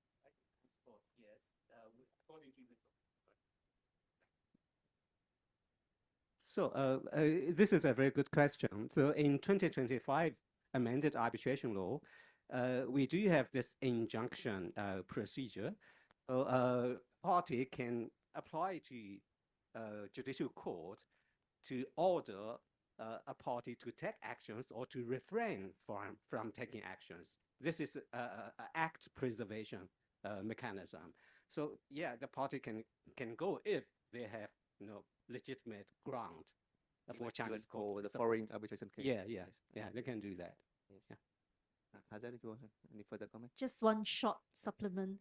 There is actually an advantage in sitting your arbitration in Hong Kong for this purpose because of the reciprocity enforcement treaty between China and Hong Kong. So if your arbitration is seated in Hong Kong or administered by an institution that is registered in Hong Kong, for example, the ICC, then there is a chance you can use that reciprocal enforcement treaty to directly go to the PRC courts to get interim measures like injunctions. Yeah, thank you so much for speaking. I think we run out of time, so thank you for all attending. Stay with us. And we would like to close our D1 session now. I would like to invite you to have a tea break before we come with session D2. Thank you so much. Thank you.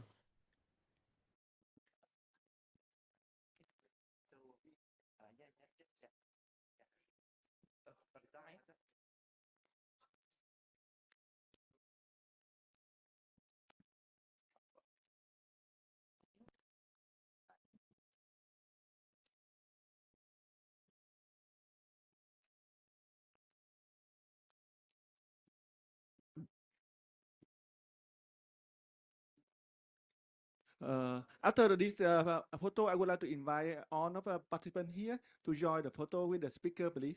Go to the stage and speaker. Em gọi cái đội... Mấy chụp đi xong rồi... kêu dọn ghế. Mấy ông rết thì không có ai đây nhỉ?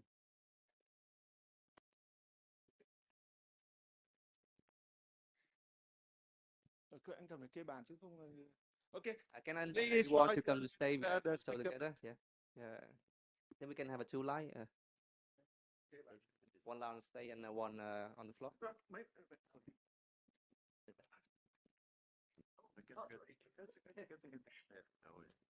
Thank you. Anh ơi không có ai phải có cầm buông cái bài. Xin mời mọi người lên. Please join us. Okay.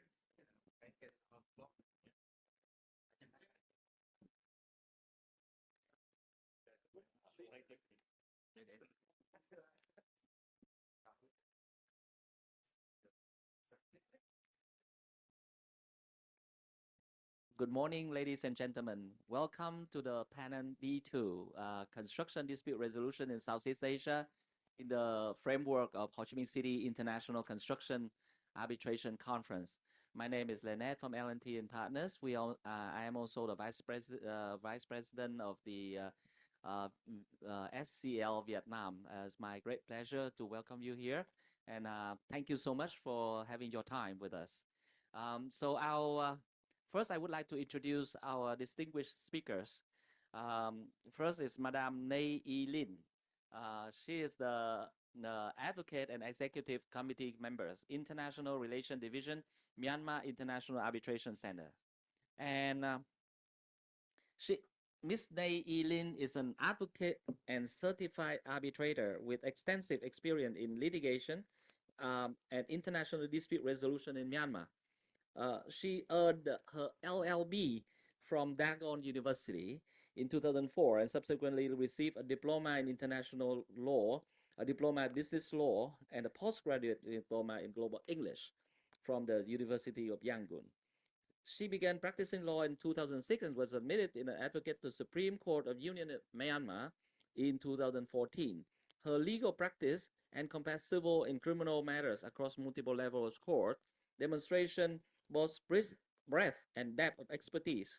And then she was, in 2024, she was certified as an arbitrator by the Myanmar International Arbitration Center and currently serves as an executive member of MIAC, Myanmar International Arbitration Center, International Relations Division, the domestic and international arbitration proceeding involving foreign parties, serving as arbitrator, merit counsel, and procedural counsel.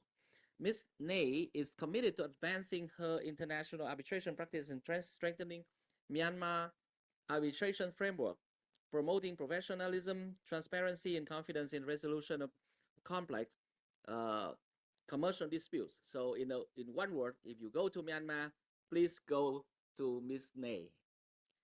The second speaker is, of course, I don't need to introduce Mr. Anil Changaruth, Managing Director of Changaruth Chambers LLC and Changaruth International Consultancy Singapore. Anil, if I can call him, is an internationally accredited mediator, commercial arbitrator, adjudicator, dispute board, and restorative justice practitioner, and advocate and solicitor.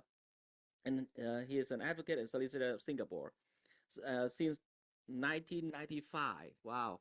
And solicitor of England and Wales 2007, with over 3 decades of experience appropriate in ADR across Asia Pacific.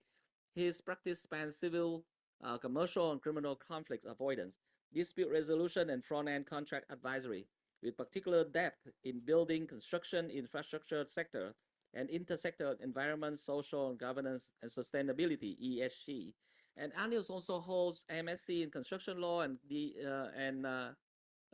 DR from King's College of London, and graduate certificates ESG, sustainability, and green economy strategy of SMU, Law Society of Singapore ESG Working Group Chair in 2023 and 24, and International Bars Association Bar Issue Commission Climate Change Working Group. Anil is honorary of legal advisor to the Singapore Institute of Architect, in Singapore Institute of Surveyor. Value has served as Singapore representative of Dispute Resolution Board Foundation and the Council of Society Construction Law Singapore since 2008, and is chair 2012-2014 on the Society Construction Law International Liaison Committee dealing primarily establishing SCL around the world. Wow. So if you think about SCL and think about environment and ESG, think of Anil. And last but not least, I would like to introduce Matt Koh, partner at Raja and Tan, Singapore. So Matt is a partner at Raja and Tan based in Singapore and practicing primarily in the sphere of construction and infrastructure law.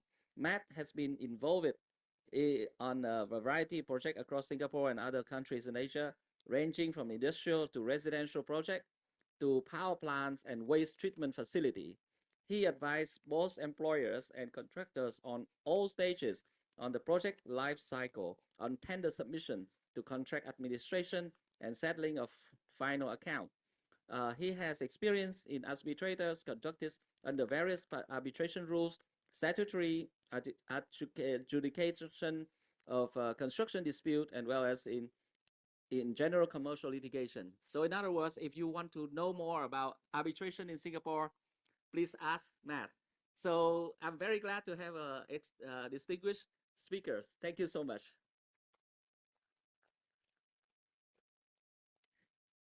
So there, we are going to have something unusual. We're not going to listen to 3 isolated presentation. Instead, we're going to connect them. And because each speaker is looking at the same problem, it's a construction dispute in Southeast Asia from different perspective. So Matt will come first. We'll talk about the system. Is arbitration as an institution, is it working? Is the court respecting? Then Ms. Nay will talk about the arbitration updates in Myanmar.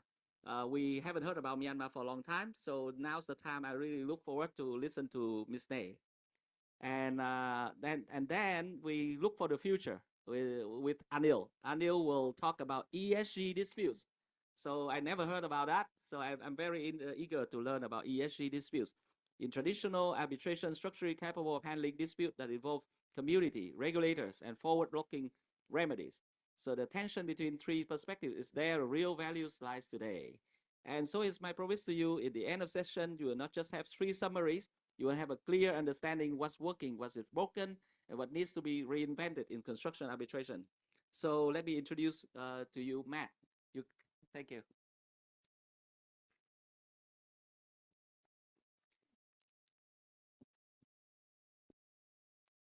Okay. Thank you, Dr. Nat. So, right, okay, the slides are on. Good morning, everyone. It's very nice to see everybody here. Thank you for joining our panel.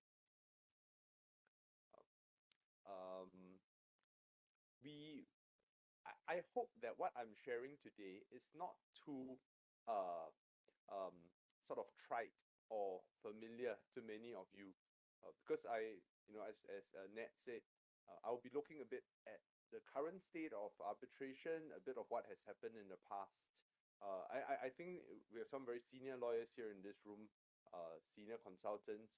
You may have already heard some of this before, but we hope that through our discussion today, we'll be able to offer some fresh perspectives. Thank you. Okay, so next slide. Okay, so my presentation, I'll roughly cover these 4 points. First point, reasons for growth in arbitration in the construction sector in Southeast Asia. My thoughts on what is the reason for the popularity of arbitration. Second, some thoughts on how we can improve arbitration procedures and processes. Actually, a lot has already been said about this at this conference, improving arbitration. So I think I'll go through that quite fast. Point 3, enforcement of arbitral awards. After the arbitration, there's an award. What happens next? Because that award is only a piece of paper unless it can be converted into a real world result, money or action. And then last is I'll talk a little bit about mediation. So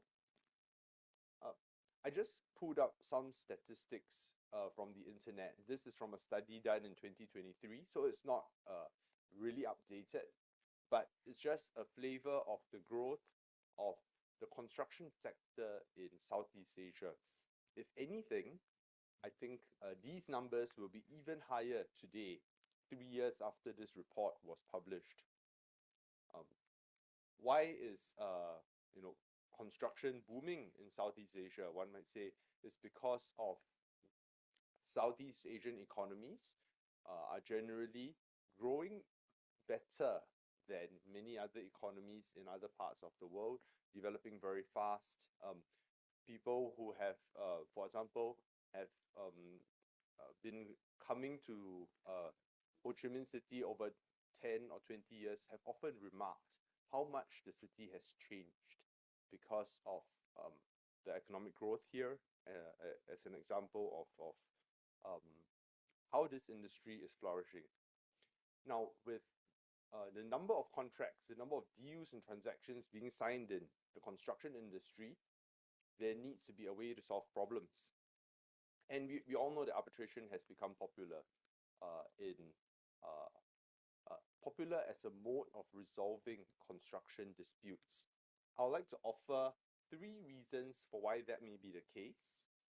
Just my own sense, I've not been in practice for terribly long, but sort of in the midterm, my own sense of why do people like arbitration instead of going to the courts. All our countries have courts, right? And every project is located in the country somewhere. Why not just go to the courts of that country? So the first reason is neutrality. If, for example, a project is in Singapore, Okay, let's say something is being built, a road or a tunnel.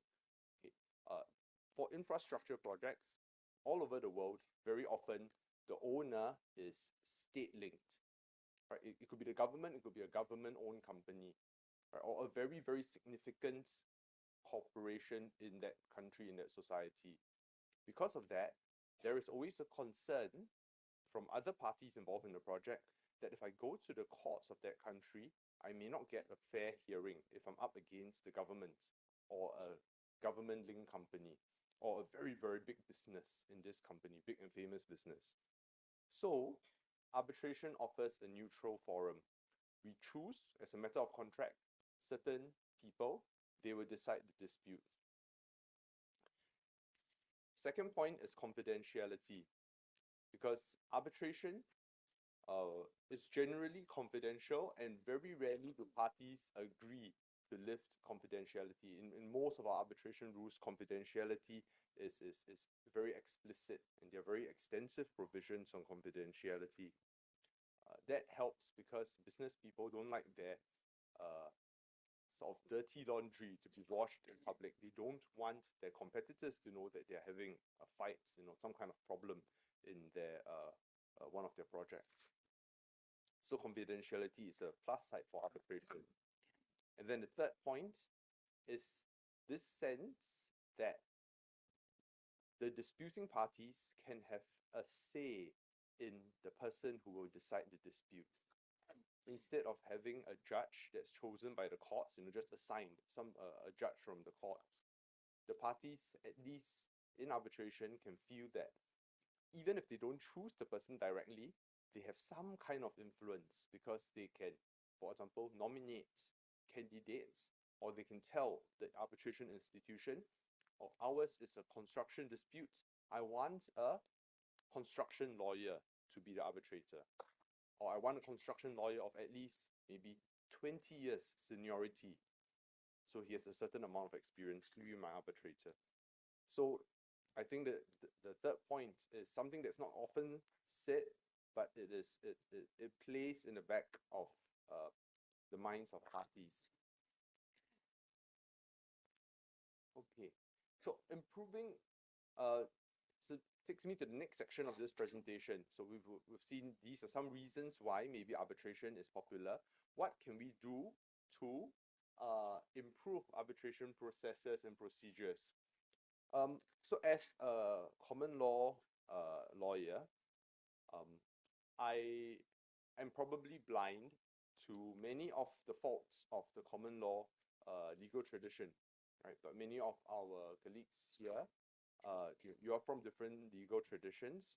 Vietnam is a very big civil law jurisdiction, for example, and you would be more acutely aware of difficulties in common law dispute resolution processes that have become generally more often used in arbitration. So, for example, one of the common examples given is document discovery in common law systems is very long. It's very costly because it gives parties a chance to throw a lot of documents at the other side. The process can become abused. So one of my suggestions in light of that is how in the in international arbitration we can adopt different processes, perhaps learning from the civil law tradition to resolve these problems of time and cost in arbitration. One example, which I've thought is very useful, is to use memorial style arbitration more. That means when we submit our statement of claim or our statement of defense, we put in all the expert reports, all the witness statements, all the documents we want to rely on. Generally, this means more work up front, but it does allow the overall process, usually it allows the overall process to be more truncated. Okay. Another example, and this is slightly controversial, is how we can reduce cross-examination in arbitration. Okay? But we have seen this because many of the institutions, for smaller or simpler disputes, are now suggesting that these should be done documents only. And even, for example, in the SIAC rules, the expedited procedure or the streamlined procedure, those by default do not involve witness evidence. They're supposed to be documents only arbitrations. So that again can speed up the process. The second and third points on expert hot tubbing and the expert access protocol, I won't spend too much time on this because the previous session in the other room, actually the speakers went quite in depth into expert evidence already. All I would add is that for the expert access protocol, it's something I only experienced once with in an arbitration that Professor Doug Jones was the chair of, but I did think it was a very sensible approach. Because the calculation of damages in that arbitration, like in many arbitrations all of us are involved in, is very, very complicated. To expect 3 lawyers on the panel or on the tribunal, no matter how esteemed they are, to try and do those calculations themselves without the help of the party's quantum experts who are accountants of 20, 30 years standing. I mean, it's simply not very realistic. It's not practical. There's no way the tribunal will be able to do it with the same speed as the experts, even assuming the tribunal can get it correct. And if it's very complicated, high chance the tribunal will not get it correct. And then awards need to be rectified and so on. So the expert access protocol is really something to consider. Okay, now enforcement of arbitral awards, the third point, third section in this presentation. I think it's important that courts in Southeast Asia recognize the importance of minimal curial intervention. It basically is a bunch of long words, but it basically means that the courts respect the arbitration process and they do not interfere. Generally, the courts do not interfere in arbitration awards except in the most extreme cases. And I think this is important because otherwise what will happen is that arbitration will lose its efficacy. Arbitration then only becomes a precursor to another complicated litigation in court if courts frequently reopen arbitration awards. Right? And then arbitration as a system of international dispute resolution will sort of collapse, as it were, and then we'll all just go back to court, one type of dispute resolution. So the a couple of sorry, I realized I forgot to move to the next slide. I had a couple of quotes from judgments. Okay, sorry, it's a bit small, but you can see the slides on the app. So one quote from the Singapore Court of Appeal, okay, and the court said, the scope for judicial intervention in arbitration proceedings is narrowly circumscribed. In the context of applications to set aside arbitral awards, this is borne out by the fact that a party seeking to challenge an award may only do so on limited statutorily prescribed grounds. Even then, the court will exercise its power with restraint. And this judgment, it mentioned that approximately only 20% of applications to set aside arbitration awards in the Singapore courts in the past 20 years have been successful to some extent. So this 20%, I believe, is not setting aside in full. It includes partial setting aside of awards. There are similar words from the Malaysia Court of Appeal, okay, in a Government of India and Kane Energy case. The court said very clearly, and I think in very very certain terms, even if the arbitral tribunal was wrong in its interpretation of the terms in the contract, it is not a ground for court's intervention. It then went on to say, parties have agreed to have their disputes settled or resolved by a tribunal rather than the court of law. And with that agreement, they have also agreed to abide by the decision of that tribunal, irrespective of whether the same is correct or not. So this is why generally awards of tribunals are not set aside for errors of fact or errors of law. Even if the tribunal makes a mistake in interpreting what or applying what is the law of the whatever the governing law of the contract is, the Vietnam law or Singapore law or English law, the tribunal can be completely wrong, makes the mistake that a first-year law student makes. That is still not a basis for setting aside an award. Generally, that is not a basis for setting aside an award. There are some exceptions in some jurisdictions, but I think we don't have to go to that here.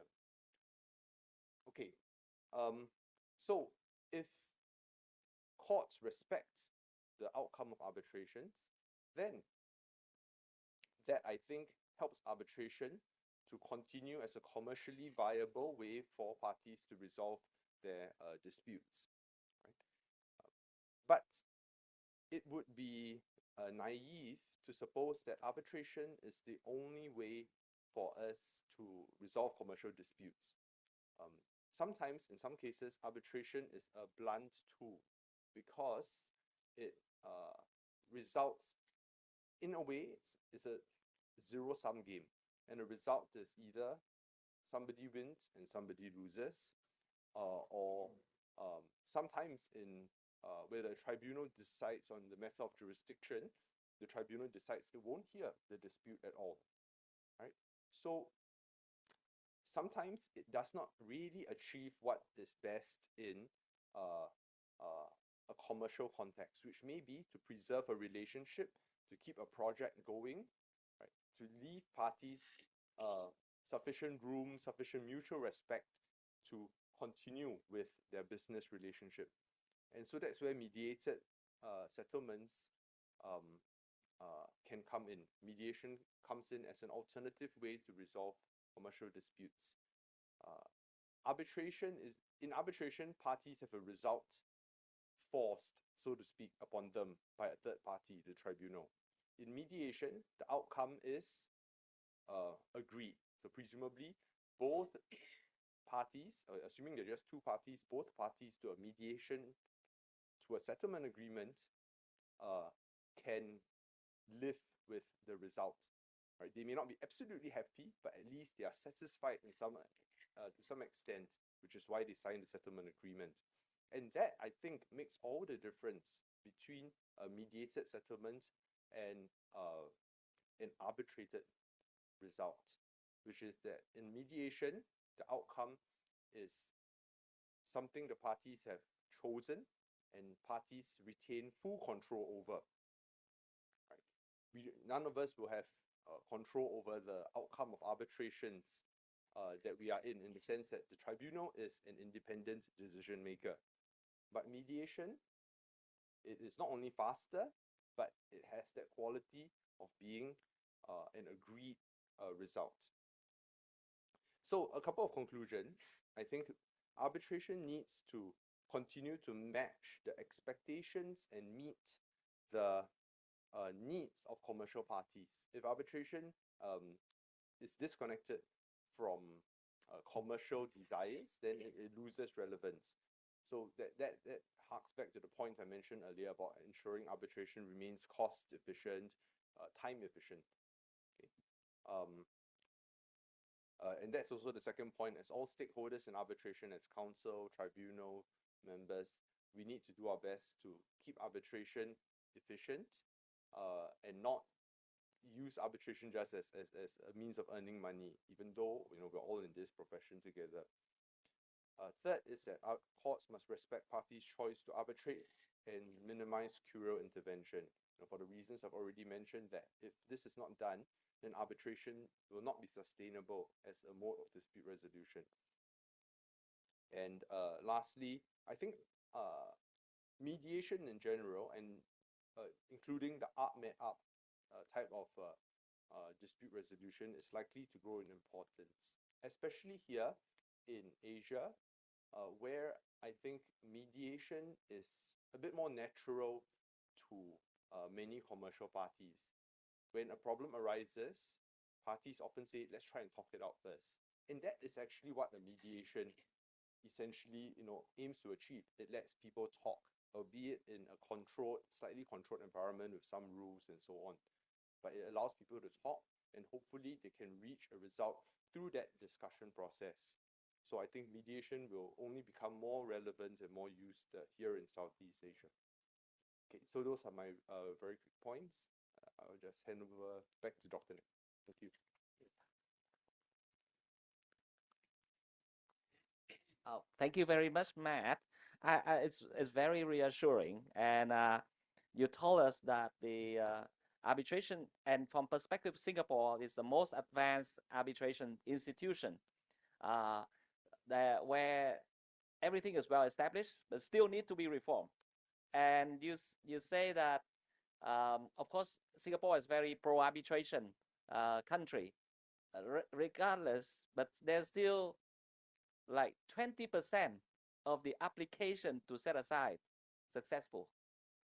So that means that 1 out of 5 application could be set aside. I mean, maybe wholly or partly, but that means, and also you mentioned that the court cannot look at the merit, can only look at the procedural. So that means 1 out of 5 something wrong in the procedure. It's amazing.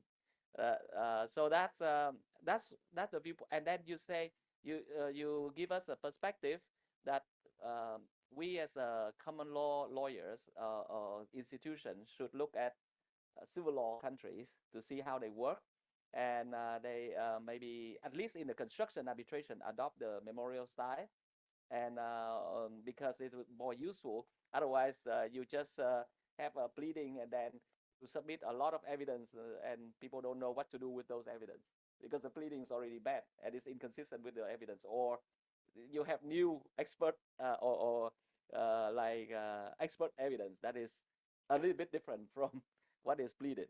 So yes, thank you so much. It's your presentation is great. Now from Singapore, we now come to Myanmar, emerging country, and we very eager to learn what's happening there. Thank you, Ms. Nay. The floor is yours.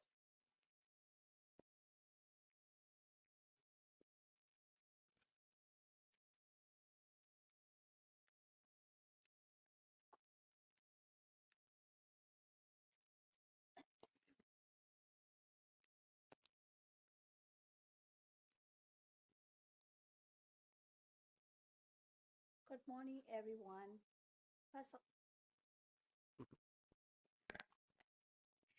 Good morning, everyone. First of all, I want to like to warmly welcome on behalf of Myanmar International Arbitration Center, MIAC.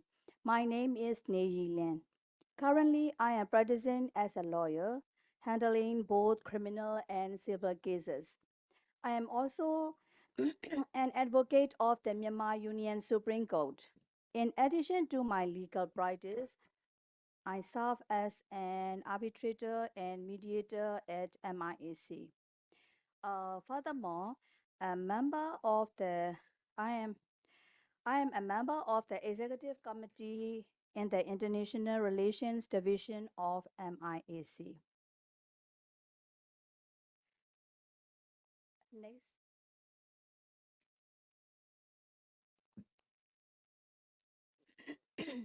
Let me start with a brief introduction to our country.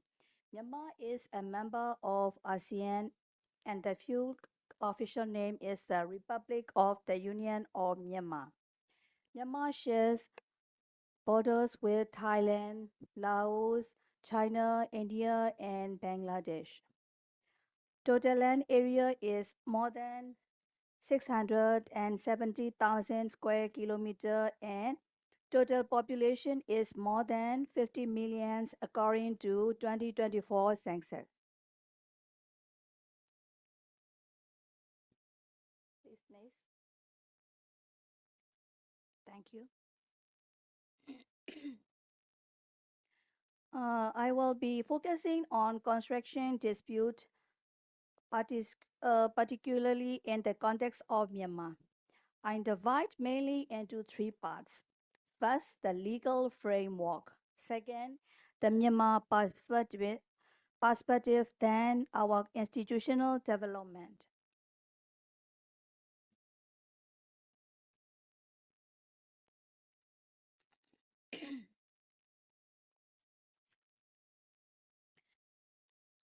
Legal framework. Myanmar's arbitration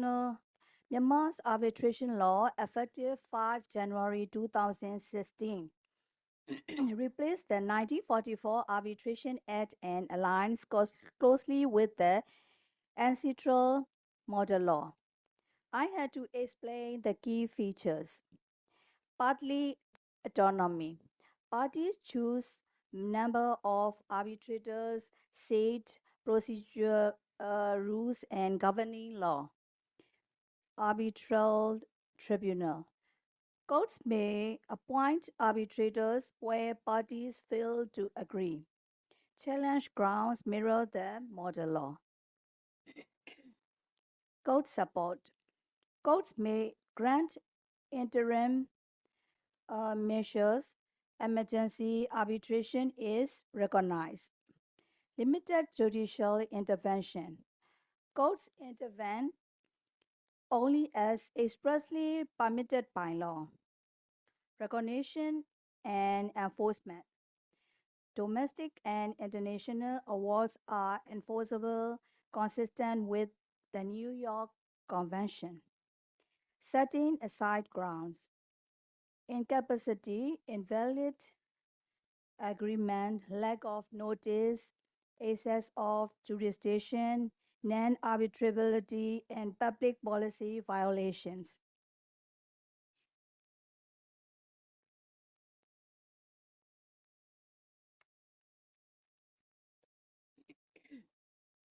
Supporting legal instruments. Myanmar is a contracting state facilitating cross-border enforcement of foreign arbitral awards. Awards obtained in one contracting state and enforceable in all other contracting states. Critical for construction projects with international contractors and financiers. Myanmar Investment Law 2016 provides the framework for foreign and domestic investment, encourage negotiation and arbitration as preferred dispute resolution methods. Parties must rely on contractual arbitration clauses and applicable bilateral investment treaties. Underscores the importance of carefully drafted dispute resolution clause in construction contracts.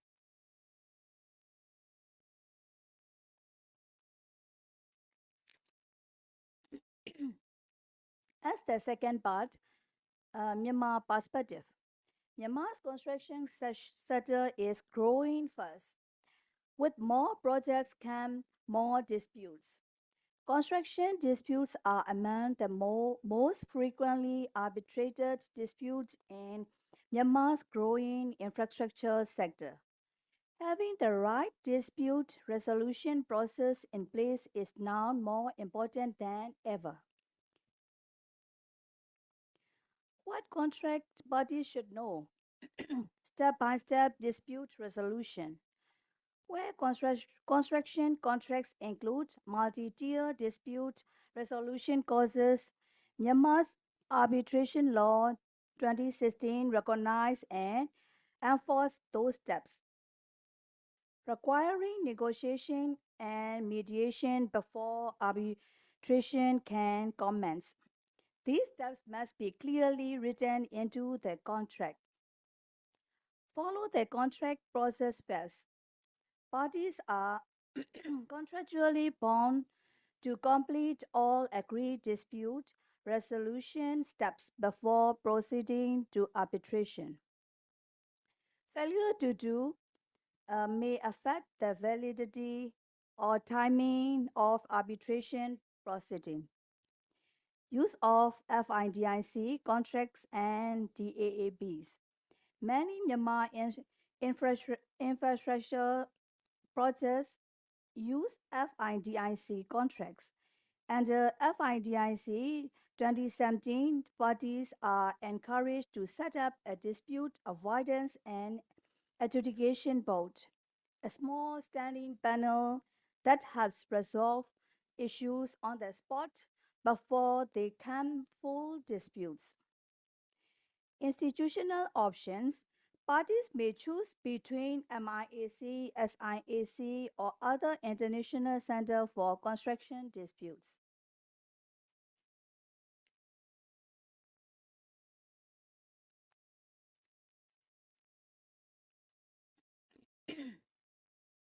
Here is the current status of institutional development, including who we are and our position in the Myanmar market.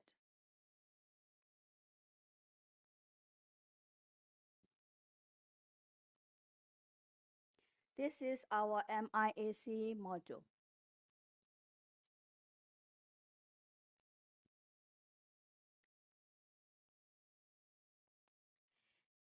At MIAC, since 2019, we have been handling a wide range of disputes, including those involving two foreign parties, disputes between foreign and local parties, as well as purely domestic disputes between local parties. Within the limited time of my 15-minute presentation today, I would like to briefly share a recent construction dispute case between two companies that we have successfully handled.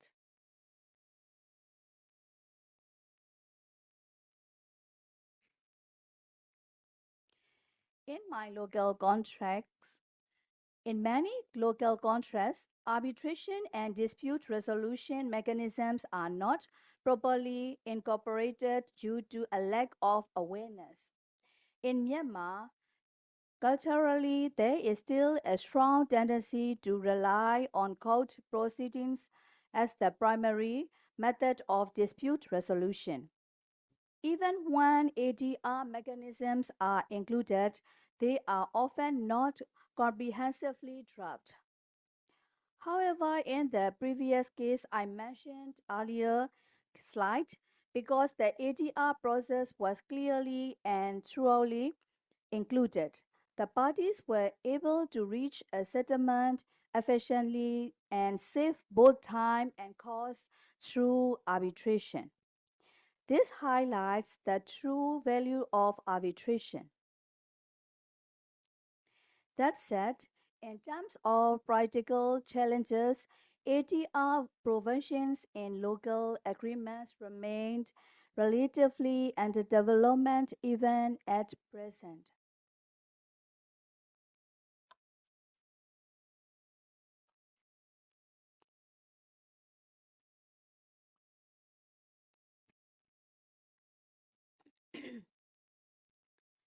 The considered rooms to improve are to write contracts clearly and simply, to understand arbitration laws better, to improve how to enforce arbitrary awards, to enhance the readiness to deal with force majeure and hardship, to build capacity of the arbitrators and practitioners, to promote regional cooperation to work together to improve dispute resolution.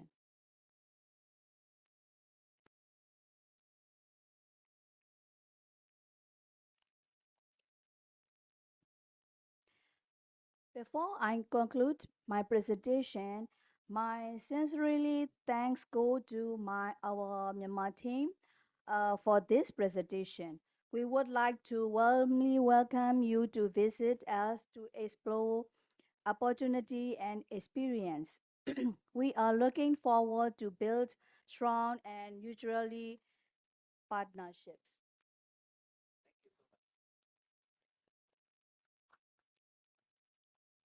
Thank you. Thank you. Jesu Damade.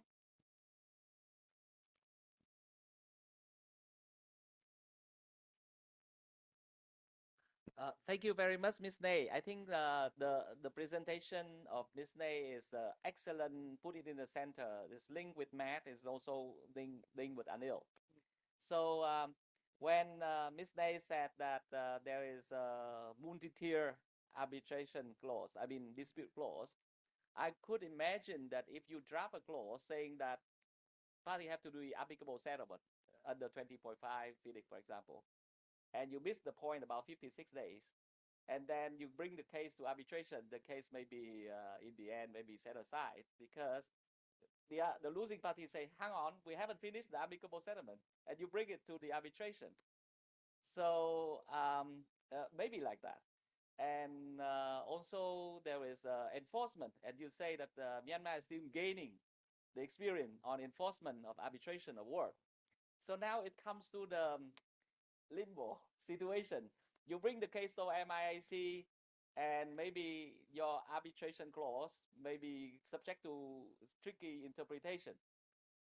You bring the case, and then you draft a clause on SIAC because it is an ODA project, an international funded project. You go to Singapore, you get the award, you bring to Myanmar, and then enforcement there, the judge is still gaining experience.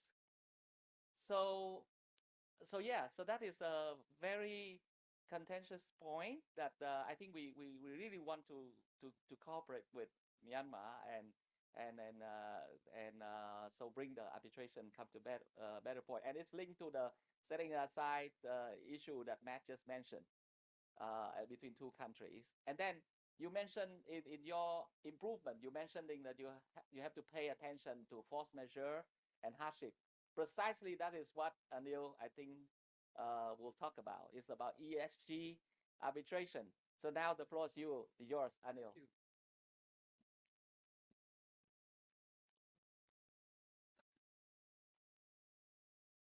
Hello. Let's see, it works, right? Alrighty.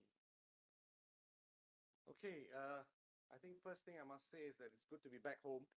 For me, it's home because we helped set up the Society of Construction Law of Vietnam.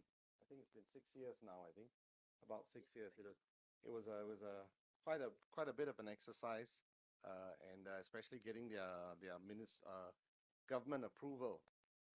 And I think the problem they had was the fact that it was called the Society of Construction Law, and when you have the term law in there, there are certain requirements. So it took them about 3 years before they got to that stage as well. Yeah. Right. Since Vietnam, I've helped set up SCL Korea, SCL Pakistan, SCL Indonesia, SCL Philippines. This year, I'm looking at setting up SCL China, Bosnia, possibly Myanmar, right? Uzbekistan and a few others. We now at the moment stand at 32 SCLs around the world. So it's really good to be back here. All right, so Matt and Ms. May have spoken quite a bit about arbitration. So I'm going to take you on a different tangent, so to speak. Why? I think Matt alluded to this quite a bit, that towards the end of his presentation, he spoke about the fact that you may want to look at mediation, right? I'm not just looking at mediation, I'm looking a little further than mediation. So the topic is ESG-driven construction disputes at a crossroads, right? Arbitration challenges and the rise of restorative ADR. All right, I'm not sure whether you're familiar with ADR. I know restorative justice. I'll explain that in the slides. But I'd also like to highlight one point. ADR to me, for at least the last 14 years, is not alternate dispute resolution. It's been appropriate dispute resolution.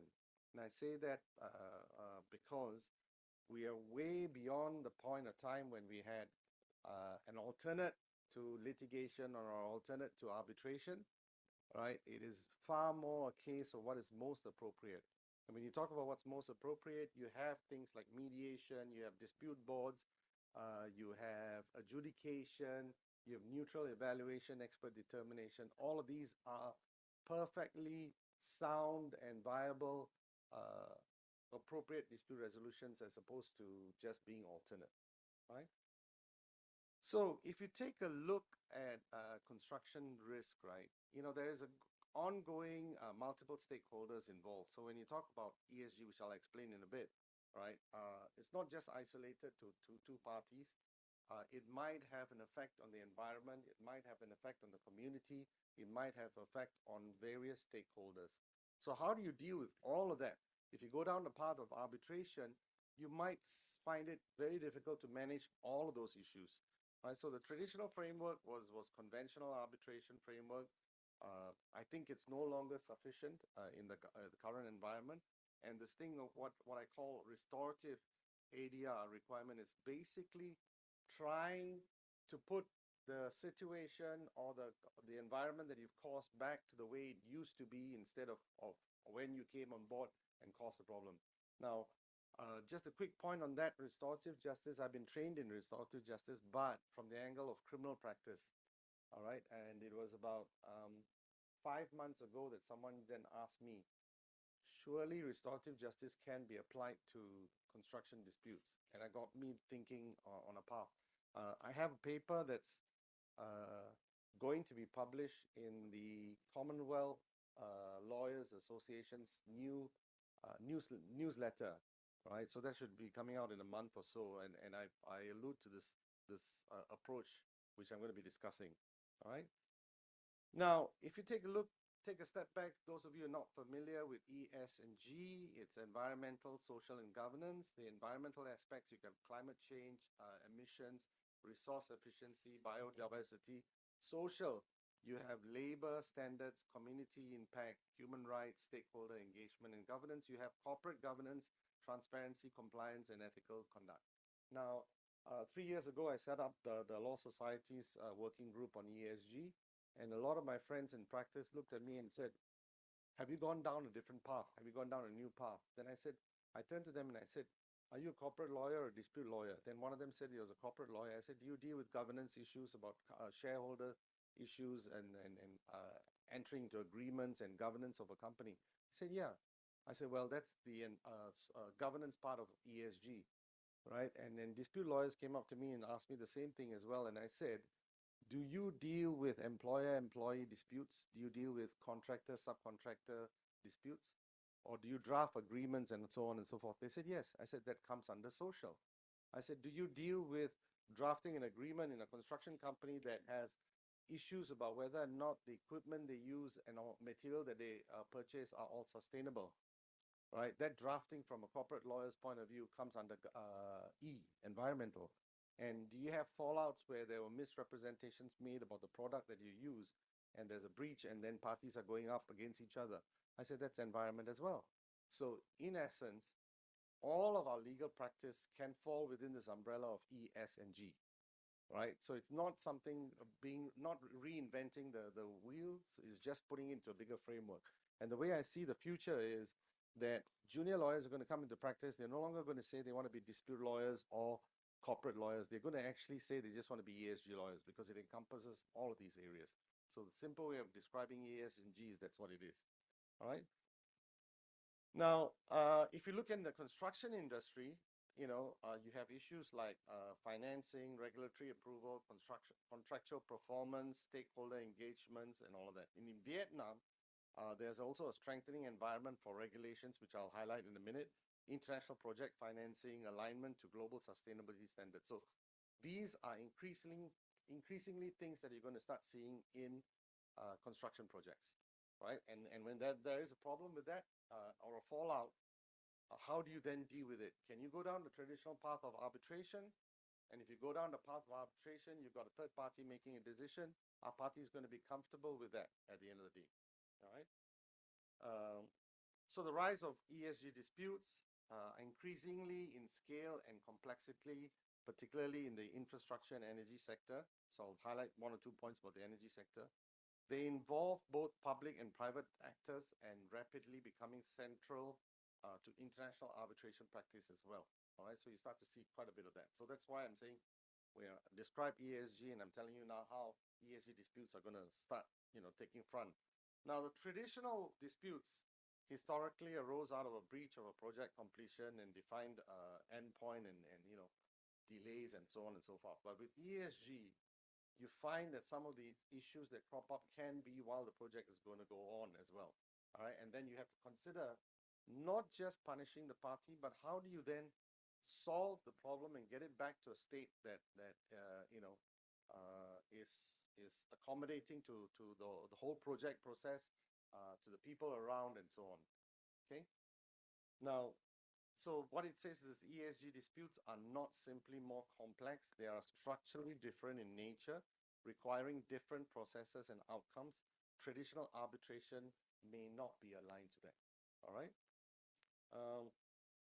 So if you look at the essence of it, ESG disputes are dynamic involving throughout the project life cycle, which of course you can say the same with any other breach that may occur. But it may be multi-party, not just the claimant and the respondents, but it may have regulators, financiers, communities and contractors, other contractors that are involved. Ongoing in the sense that it requires continuous engagement and adjustments to how the project is being delivered. And there might be regulatory involvement. So I'll give you an example of that in Vietnam. Right? In Vietnam, you have the environmental protection law imposes continuous environmental obligations throughout project execution. You have land law introduces social and resettlement complexities and all of that. And so if you're going to do projects that involve an international nature, you find that these aspects are all going to come into play. But how do you then solve a problem going down the path of arbitration? So it becomes really quite tricky to do that. All right. So some of the ESG, potential ESG-driven disputes can include things like this: energy transition disputes, right? Climate policies are reshaping projects' viability across. You have these coal phasing out, renewable mandate shifts, and so on and so forth. And it can be quite complex. When you talk about a decommissioning of a plant and the problems that arise from decommissioning of a plant, if you go down the path of arbitration, it can be massive amount of documentation, massive amount of issues, and so on and so forth. But how do you get some third party to look at it over a massive long period of time in arbitration?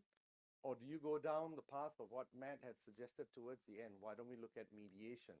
All right. And if you look at mediation, can traditional mediation methods work? You know, where you sit down, you have the two parties concerned, and you get them to move away from their positions, get to an interest, and solve the problem. Yes, the two parties. But what happens if you have other parties involved? A whole lot. The community comes stomping in and says, you've affected the community. The project that you've done has a disastrous impact on our community and the environment. I want a say. How do you get them involved as well? Right? There's a case, I will come back to this case in a while. By the way, I have a 16-page paper. I think it's been uploaded, so most of the stuff you can find there with a whole lot of, I think, got up to about 28 footnotes with the hyperlinks and all of that. So go take a look at that, and most of what I'm speaking about is all covered in there. All right. Greenwashing is another big issue that's coming up, and you find this word climate disputes, keep cropping up. Climate change, climate disputes, and all are cropping up in a big way. All right, so there's some cases there. So what I'm saying is that there's a kind of a structural mismatch from arbitration. Arbitration assumes defined parties, fixed disputes, and focuses on liability and compensation. But surely you need to go beyond that, because there might be other parties involved in the kind of ESG issues that I'm highlighting. There might be compensation may not be the only solution, right?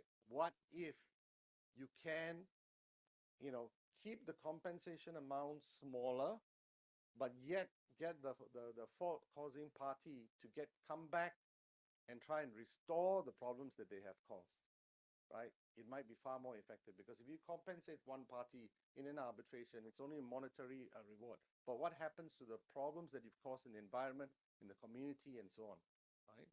So kind of a mismatch if you go down the path of arbitration. Matt's alluded to that. He started off strongly about what arbitration can do in Singapore, but highlighted some of the significant problems. I think the session in the morning as well had discussed quite a bit of issues with that, all of that.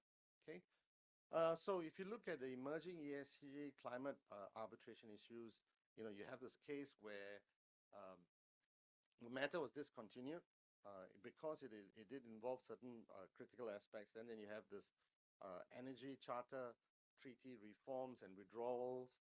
2024 ICC and ICSID have come up with proposals. Ancestral Working Group is doing something as well. And there have been other case laws that says that the award is annulled because of certain reasons. All of these relate to climate change issues and so on. All right.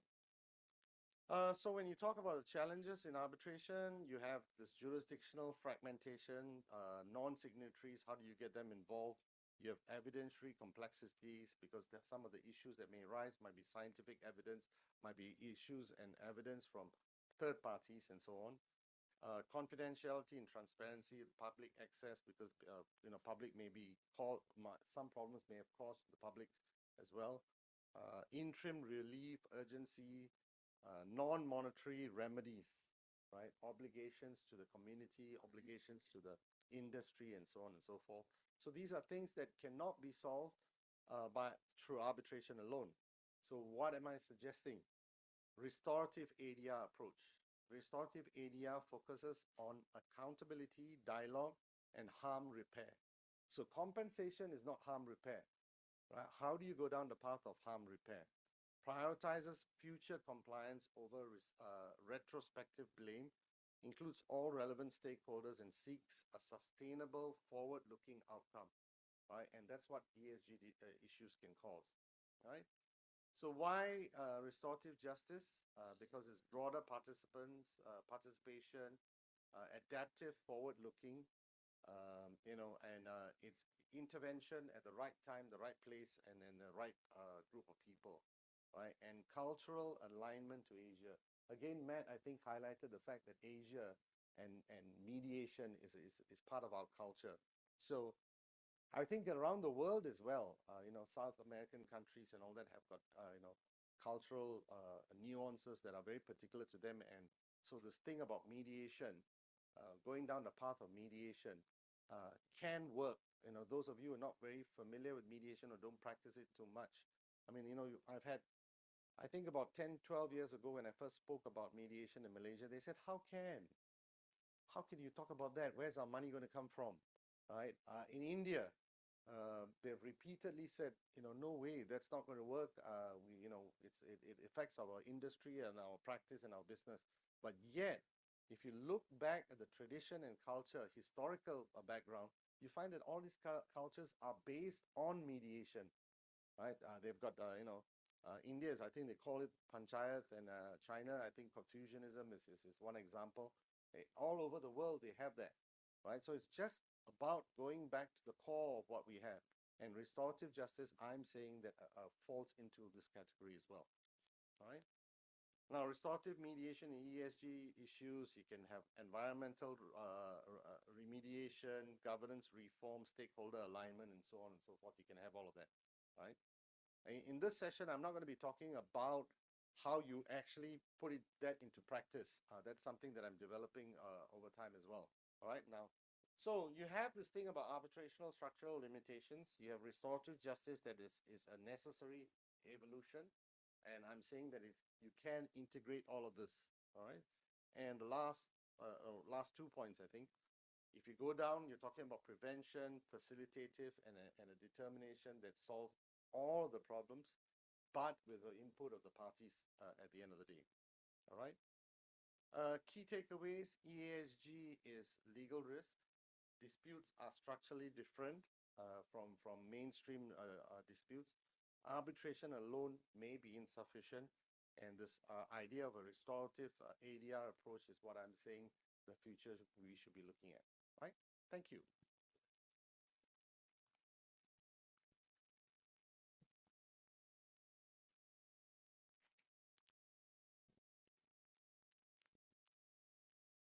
Thank you very much, Anil. So your presentation is very forward-looking and give us a lot of thought about how to resolve the dispute on ESG, involving ESG issue in the future.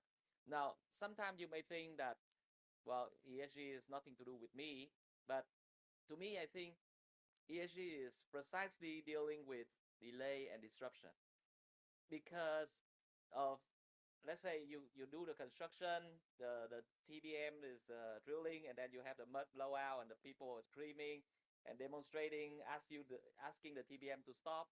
What happened, right?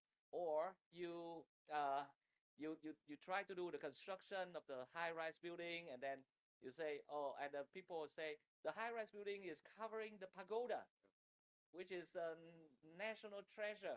You have to stop that, or you have to cut the high-rise building into half so that you can see the top of the pagoda, and precisely ESG issue. So I think what Anil said is really important. It's not just something like think about put the man on the moon or something. No, it's very practical, and it's very, very important. Now it comes to the Q&A session. I have prepared a couple of questions, but then I threw it away because I think that what I asked maybe is not important. What you are interested is more important. So I give the floor with a question from the floor, and I hope you are interested. So we look forward to receiving your questions. Please give us the questions.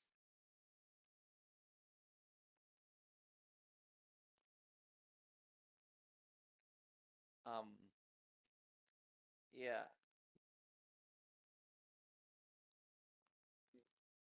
Wait, I have a question, but then. So yes, so maybe to kick off, I ask question to Matt first. So Matt, you cite that the statistic that only about 20% of the applications to set aside for arbitral awards succeed in Singapore, and then I think people complain of Vietnam about the setting aside, but so 1 out of 5 application is successful. In Vietnam is about like that. Oh, so when you say, so can you help us understand what is the most common reason for successful set-aside application? This is an excess jurisdiction, or breach of natural justice, or something else. So you mentioned about the 2 cases, DGO and DJP, where the tribunal copy and paste it from the other words, or a swire shipping, where the word was described as the borderline of unintelligible. Do this case suggest the threshold of set aside lower than we thought, or do they confirm how high the bar really is? Thanks, Nat. So I haven't done an empirical check to see what are the reasons for awards being set aside in this 20%. But usually, when we the sense is based on the type of arguments that are raised. I would think jurisdiction, excess of jurisdiction in some form is probably the most common reason. Because excess of jurisdiction is it can happen with relative ease, in the sense that all disputes tend to evolve in the course of an arbitration, right? And sometimes parties bring in new issues, or the tribunal may bring in new issues that later a disgruntled party can frame as exceeding the scope of submission to arbitration. Yeah. And you don't realize it at the in the course of the arbitration, but later when one party loses, it will think of any reasons it had to dispute. Yeah. Yes. Okay, again, I haven't exactly met, I haven't really gone and analyzed it, but I'd just like to highlight 1 or 2 things about Singapore. Up till maybe about 4 or 5 years ago, we were the forefront of saying that we are not going to set aside. We will, follow what the arbitrators have decided, and we've been very strong on that basis. And that's what built up Singapore as an arbitration center, arbitration hub. Yes. Right. But lately, very personal view, I think, we've had arbitrators that are really going off the chart. Oh, right? yes. Okay. The first session today, Hazel spoke of the fact, but there's this case where they copy and pasted. Yes. I mean, this day and age, it's so easy to pick up this kind of nonsense. I mean, how do you nonsense impartiality? Yeah.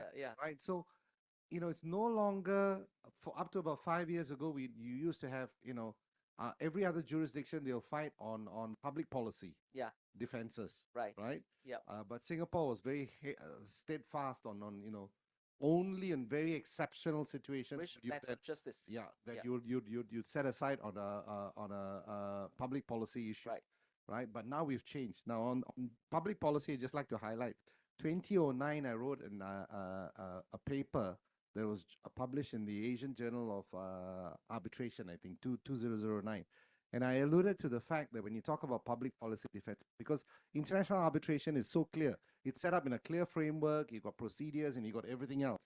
So why not set clear guidelines for public policy defenses as well? Right? But that was in 2009. Nobody care. Yeah. Okay. At that point in Since time, 1958. yeah, because Since the everybody New York wanted to go Convention. down a path of making excuses and getting out of public Right. policy defenses. Right? So the point about your question, what I'm trying to say is that it's not a case that Singapore has now started going off and so many setting aside. It's just too many arbitrators going on. well, it's my point of view is that it's that way, and as a result, Singapore has got no choice. Then what is the role of the institution? Because they have to Yes, keep, that's a good yeah, point. the quality of their. Because recently there was a case that had been like set aside by and this is a big case. I'm talking about $500 million, and that is a Russian company is suing a Vietnamese big company about the construction of the power plant, and then there was two eminent arbitrator. It's so big. It's like Lord Hoffman in England, and three eminent. I mean, two eminent. The third one is the third one from Russia, so I don't know him, but then they awarded in something that nobody plead, right? And they award that on interpretation of the law of Vietnam, but nobody from among the two legal experts of Vietnamese law even thought about. And they decided that Vietnamese law have to be like this. It has to be interpreted like this. So they were challenged before the SICC, the Singapore International Court of Commerce. And the judge from the SICC say, yeah, it is something that maybe amount to breach of natural justice because it doesn't give you a fair chance to debate, right? To present. Now, what I do is that I use the UNCITRAL rules on correction of the award. I give it back to the tribunal to try about this case again, about this particular point again. And then people, the respondent object, say, hey, what's going on? You send us to the same tribunal talking about who already made the form view. And then, doesn't matter. That's how SICC make decision. Now, let me finish the story. Now, the case go on to the SICC tribunal again, and unsurprisingly, they lost. So they bring the case to the Court of Appeal, and then I believe that is Justice Sundaresh Menon. He set aside the award. He say that the lower judge is right about the breach of natural justice, but then they send it to the same tribunal. This is something you cannot manage. It's already, the damage is already done. You cannot correct it by sending the same case to the same tribunal because they already have the same view. So the form view. So the correction of the award is only work when there is a possibility to correct. On that point, could I just add? Sorry. Yeah, I have another question. Sorry. No, just before you do that, I just want to highlight. Yesterday, I think one of the speakers highlighted in one of the jurisdictions. Very often, you have retired judges sitting as arbitrators. Quite often, it can cause problems as well. I'm giving an example, not in arbitration, but in mediation. I was co-mediating a matter about 3 years back with a retired judge, and about 10 o'clock, I told the parties when they were taking a break, one of you are going to offer money and the other one has got equipment. Any chance you could take a look at whether the equipment has got any value? The judge went, no, this is purely a construction matter. This is no contract matter. You just look at the contract. Don't look at anything else. Mediation, and then I looked, 4 p.m., the meeting part, parties were signing the survey form. One party asked the other party, your equipment got value, right? Then they say, yeah, it's all bubble wrap. Huh? So maybe we can sell. And my mediator says, that is such an interesting idea. I tell you what, why don't you guys go back, take 2 weeks and come back, take a look at it and come back to me. Then I'm like, 10 o'clock this morning, we went down the path, and now we are 4 o'clock and it fell apart. Why didn't we think about that? So the point I'm trying to make is this. Sometimes when you have a certain set of people doing arbitration and all that, it can confuse things, it can mess up things, can mess up mindset and processes. So, So your question, sorry. No, I don't. It wasn't a question. It was really a point. When you say 25% or 20% of awards are set aside, not all arbitration awards seated in Singapore. No. Only the go application. Go to be applied to be set aside. Yeah. But I think what has happened, if you look at the jurisprudence in Singapore, is that the refinement of the laws of natural justice, the breach of natural justice, has evolved. Yep. And in that copy and paste case, it was really an issue of whether or not remission is the correct, because when you apply to set aside an award, or there are two options. You can set it aside, or you can send it back to be remitted back to the tribunal. Yes. So what the Court of Appeal decided at that case was whether or not remission is in these circumstances the correct option. So I think the jurisprudence in Singapore has developed in a way that maybe it hasn't developed in other jurisdictions. And I think it actually, not just because I'm from Singapore, but I think it shows the maturity. We've got a lot more international arbitrators doing Singapore-seated arbitrations. Yep. And then we've also got, like you say, retired judges becoming arbitrators. And we've also got very, very, very young arbitrators, not experienced. So we have now more rules, more guidelines from the court on what is breach of natural justice. Yes. And I think that's very important. And I think it's actually quite a good thing. Yeah, that's great. Thank you so much for But I clarification. did have a question for Anil.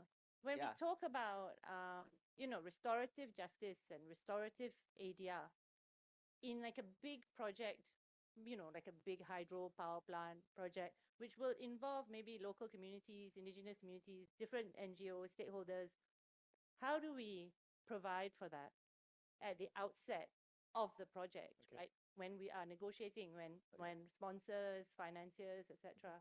I think it's you need training for that. Okay, so for example, I've been trained in investor-state mediation. I've been trained in multicultural mediation. I've been trained in restorative justice. So I'm kind of like setting a framework for it. So let's say you're going to get involved and you realize that there are other parties involved. You got to sit down with the parties and say, we're going into mediation, right? Are you ready to sit down and move away from your position to get to the interest?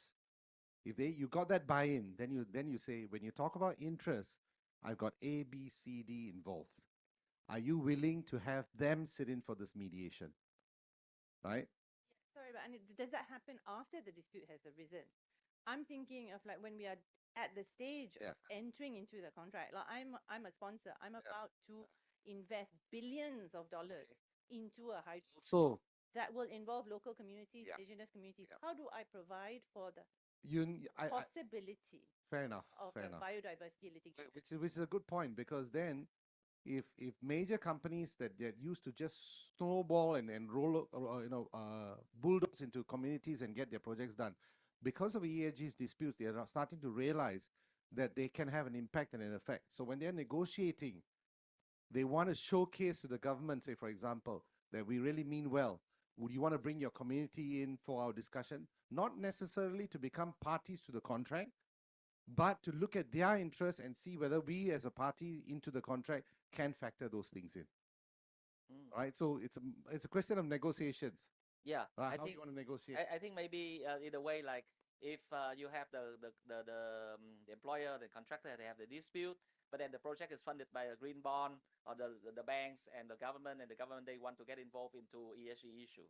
So maybe they can come in. That's when the dispute arises. Let's solve the problem for the household people. You guys too late in too little or too late in involving the problem, so they can do the pressure. Yeah. So off the top of my head, if I've got a major company that's coming into Singapore to do something or coming into Malaysia to do something, and they say we want to start negotiating, I would, encourage them to get everybody involved, not as a signing party, but to get their buy-in.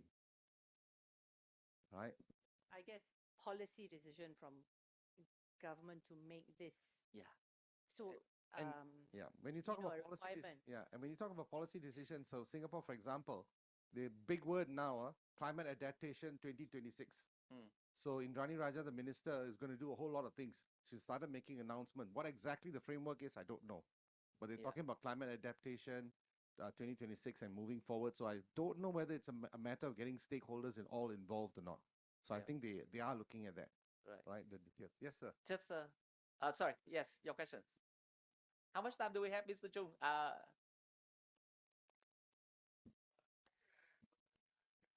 May I share one comment regarding public policy?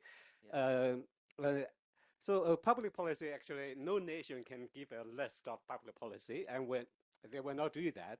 And the reason is, I think public policy reservation will be the last safety valve to protect national interests. So no nation will give such a list. But how to be arbitration friendly, or how to support arbitration? Otherwise, public policy will be abused so easily. And what China do, under Chinese law, we have a report and review mechanism. So if the jurisdiction for setting aside arbitral awards or for recognition and enforcement of arbitral awards rest upon the intermediate court. But if the intermediate court decides that this arbitral award should be set aside or should be rejected for recognition or enforcement, the intermediate court cannot do that. It has to report to the provincial court, and even the provincial court cannot reject or cannot set aside directly. The high court has to report to the Supreme Court. So actually, the public policy actually is reserved to the Supreme Court to decide. Yes. But however, if the intermediate court says, okay, we will not set aside the arbitral award, or we will enforce and recognize the arbitral award, the intermediate court can do it directly without reporting. So that is Chinese way to deal with this kind of issue. Try to reserve the public policy definition to the Supreme Court only. So I'm sorry. So you're saying that if the lower court reject the public policy argument, then the intermediate court will reject. The intermediate court can reject this argument of public policy and can enforce the arbitral awards and can reject the setting aside request directly. Thank you. Yeah. Okay. That's very good. That's very good. Thank you. Yeah. So I think the last question maybe I ask Ms. Nay is that you know about ESG and also Anil and also our colleagues mentioned about arbitration often involve a lot of people, like government and so on. You have a situation like when you have a contractor, they sue the employer, and then the contractor, they pull the ambassador, and they call the ADB and the JICA and whatever. They count up and they put the pressure on the employer, and the employer, they call up to the whoever, People's Committee and Prime Minister. So the dispute between the party quickly become a dispute between two countries. Have you ever seen that situation?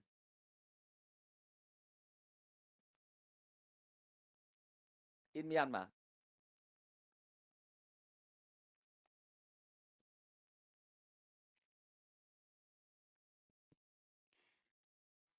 In the current Myanmar judicial system, arbitration is not yet utilized for dispute resolution. However, several cases are being settled through mediation. Mediation. Okay. So that's why those people get involved. The contract explicitly states that any dispute shall be resolved through MIAC. my International Arbitration Center, our team. Yes. So the decision of the MIAC shall be final and binding on both parties. Yeah. Okay. Thank you very much. Yes. Yes. We still have time, or we no longer have time? We looked at net. Could I just add something? Yeah. Sorry. To that last question you asked, because you mentioned about a dispute becoming between two states. So there was an arbitration that I was involved in. Our client was a contractor, but a state-owned company, right, of another country, doing a project in the opposing party was government authority of that country, right? And our client was a state-owned company of another country. Both sides tried to settle in the course of the arbitration. It did not work. An award was rendered. And between there was sort of misunderstanding that sorry, got it. Yeah, this sort of understanding that because both sides were backed by governments, right, that for the sake of bilateral relations, whatever the result of the arbitration was going to be, it would be respected. You know, if whoever lost or whoever won, you know, that they would pay according to it, or just walk away depending on what the result was. So that actually, I think, created a very professional atmosphere in the arbitration also. And both sides did their best, of course, their respective project teams did their best to try and win the arbitration for their company.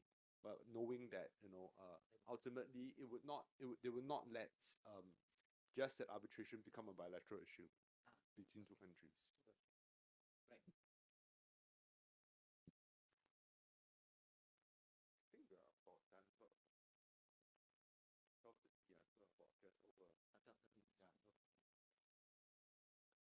So, one last question from the floor, if that's possible.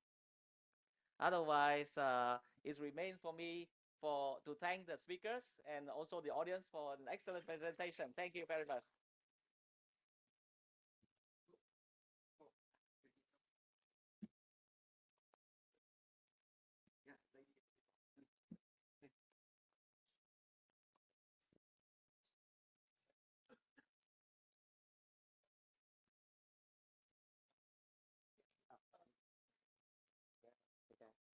Đi rồi đó, cái phải cái ghế sofa đâu mà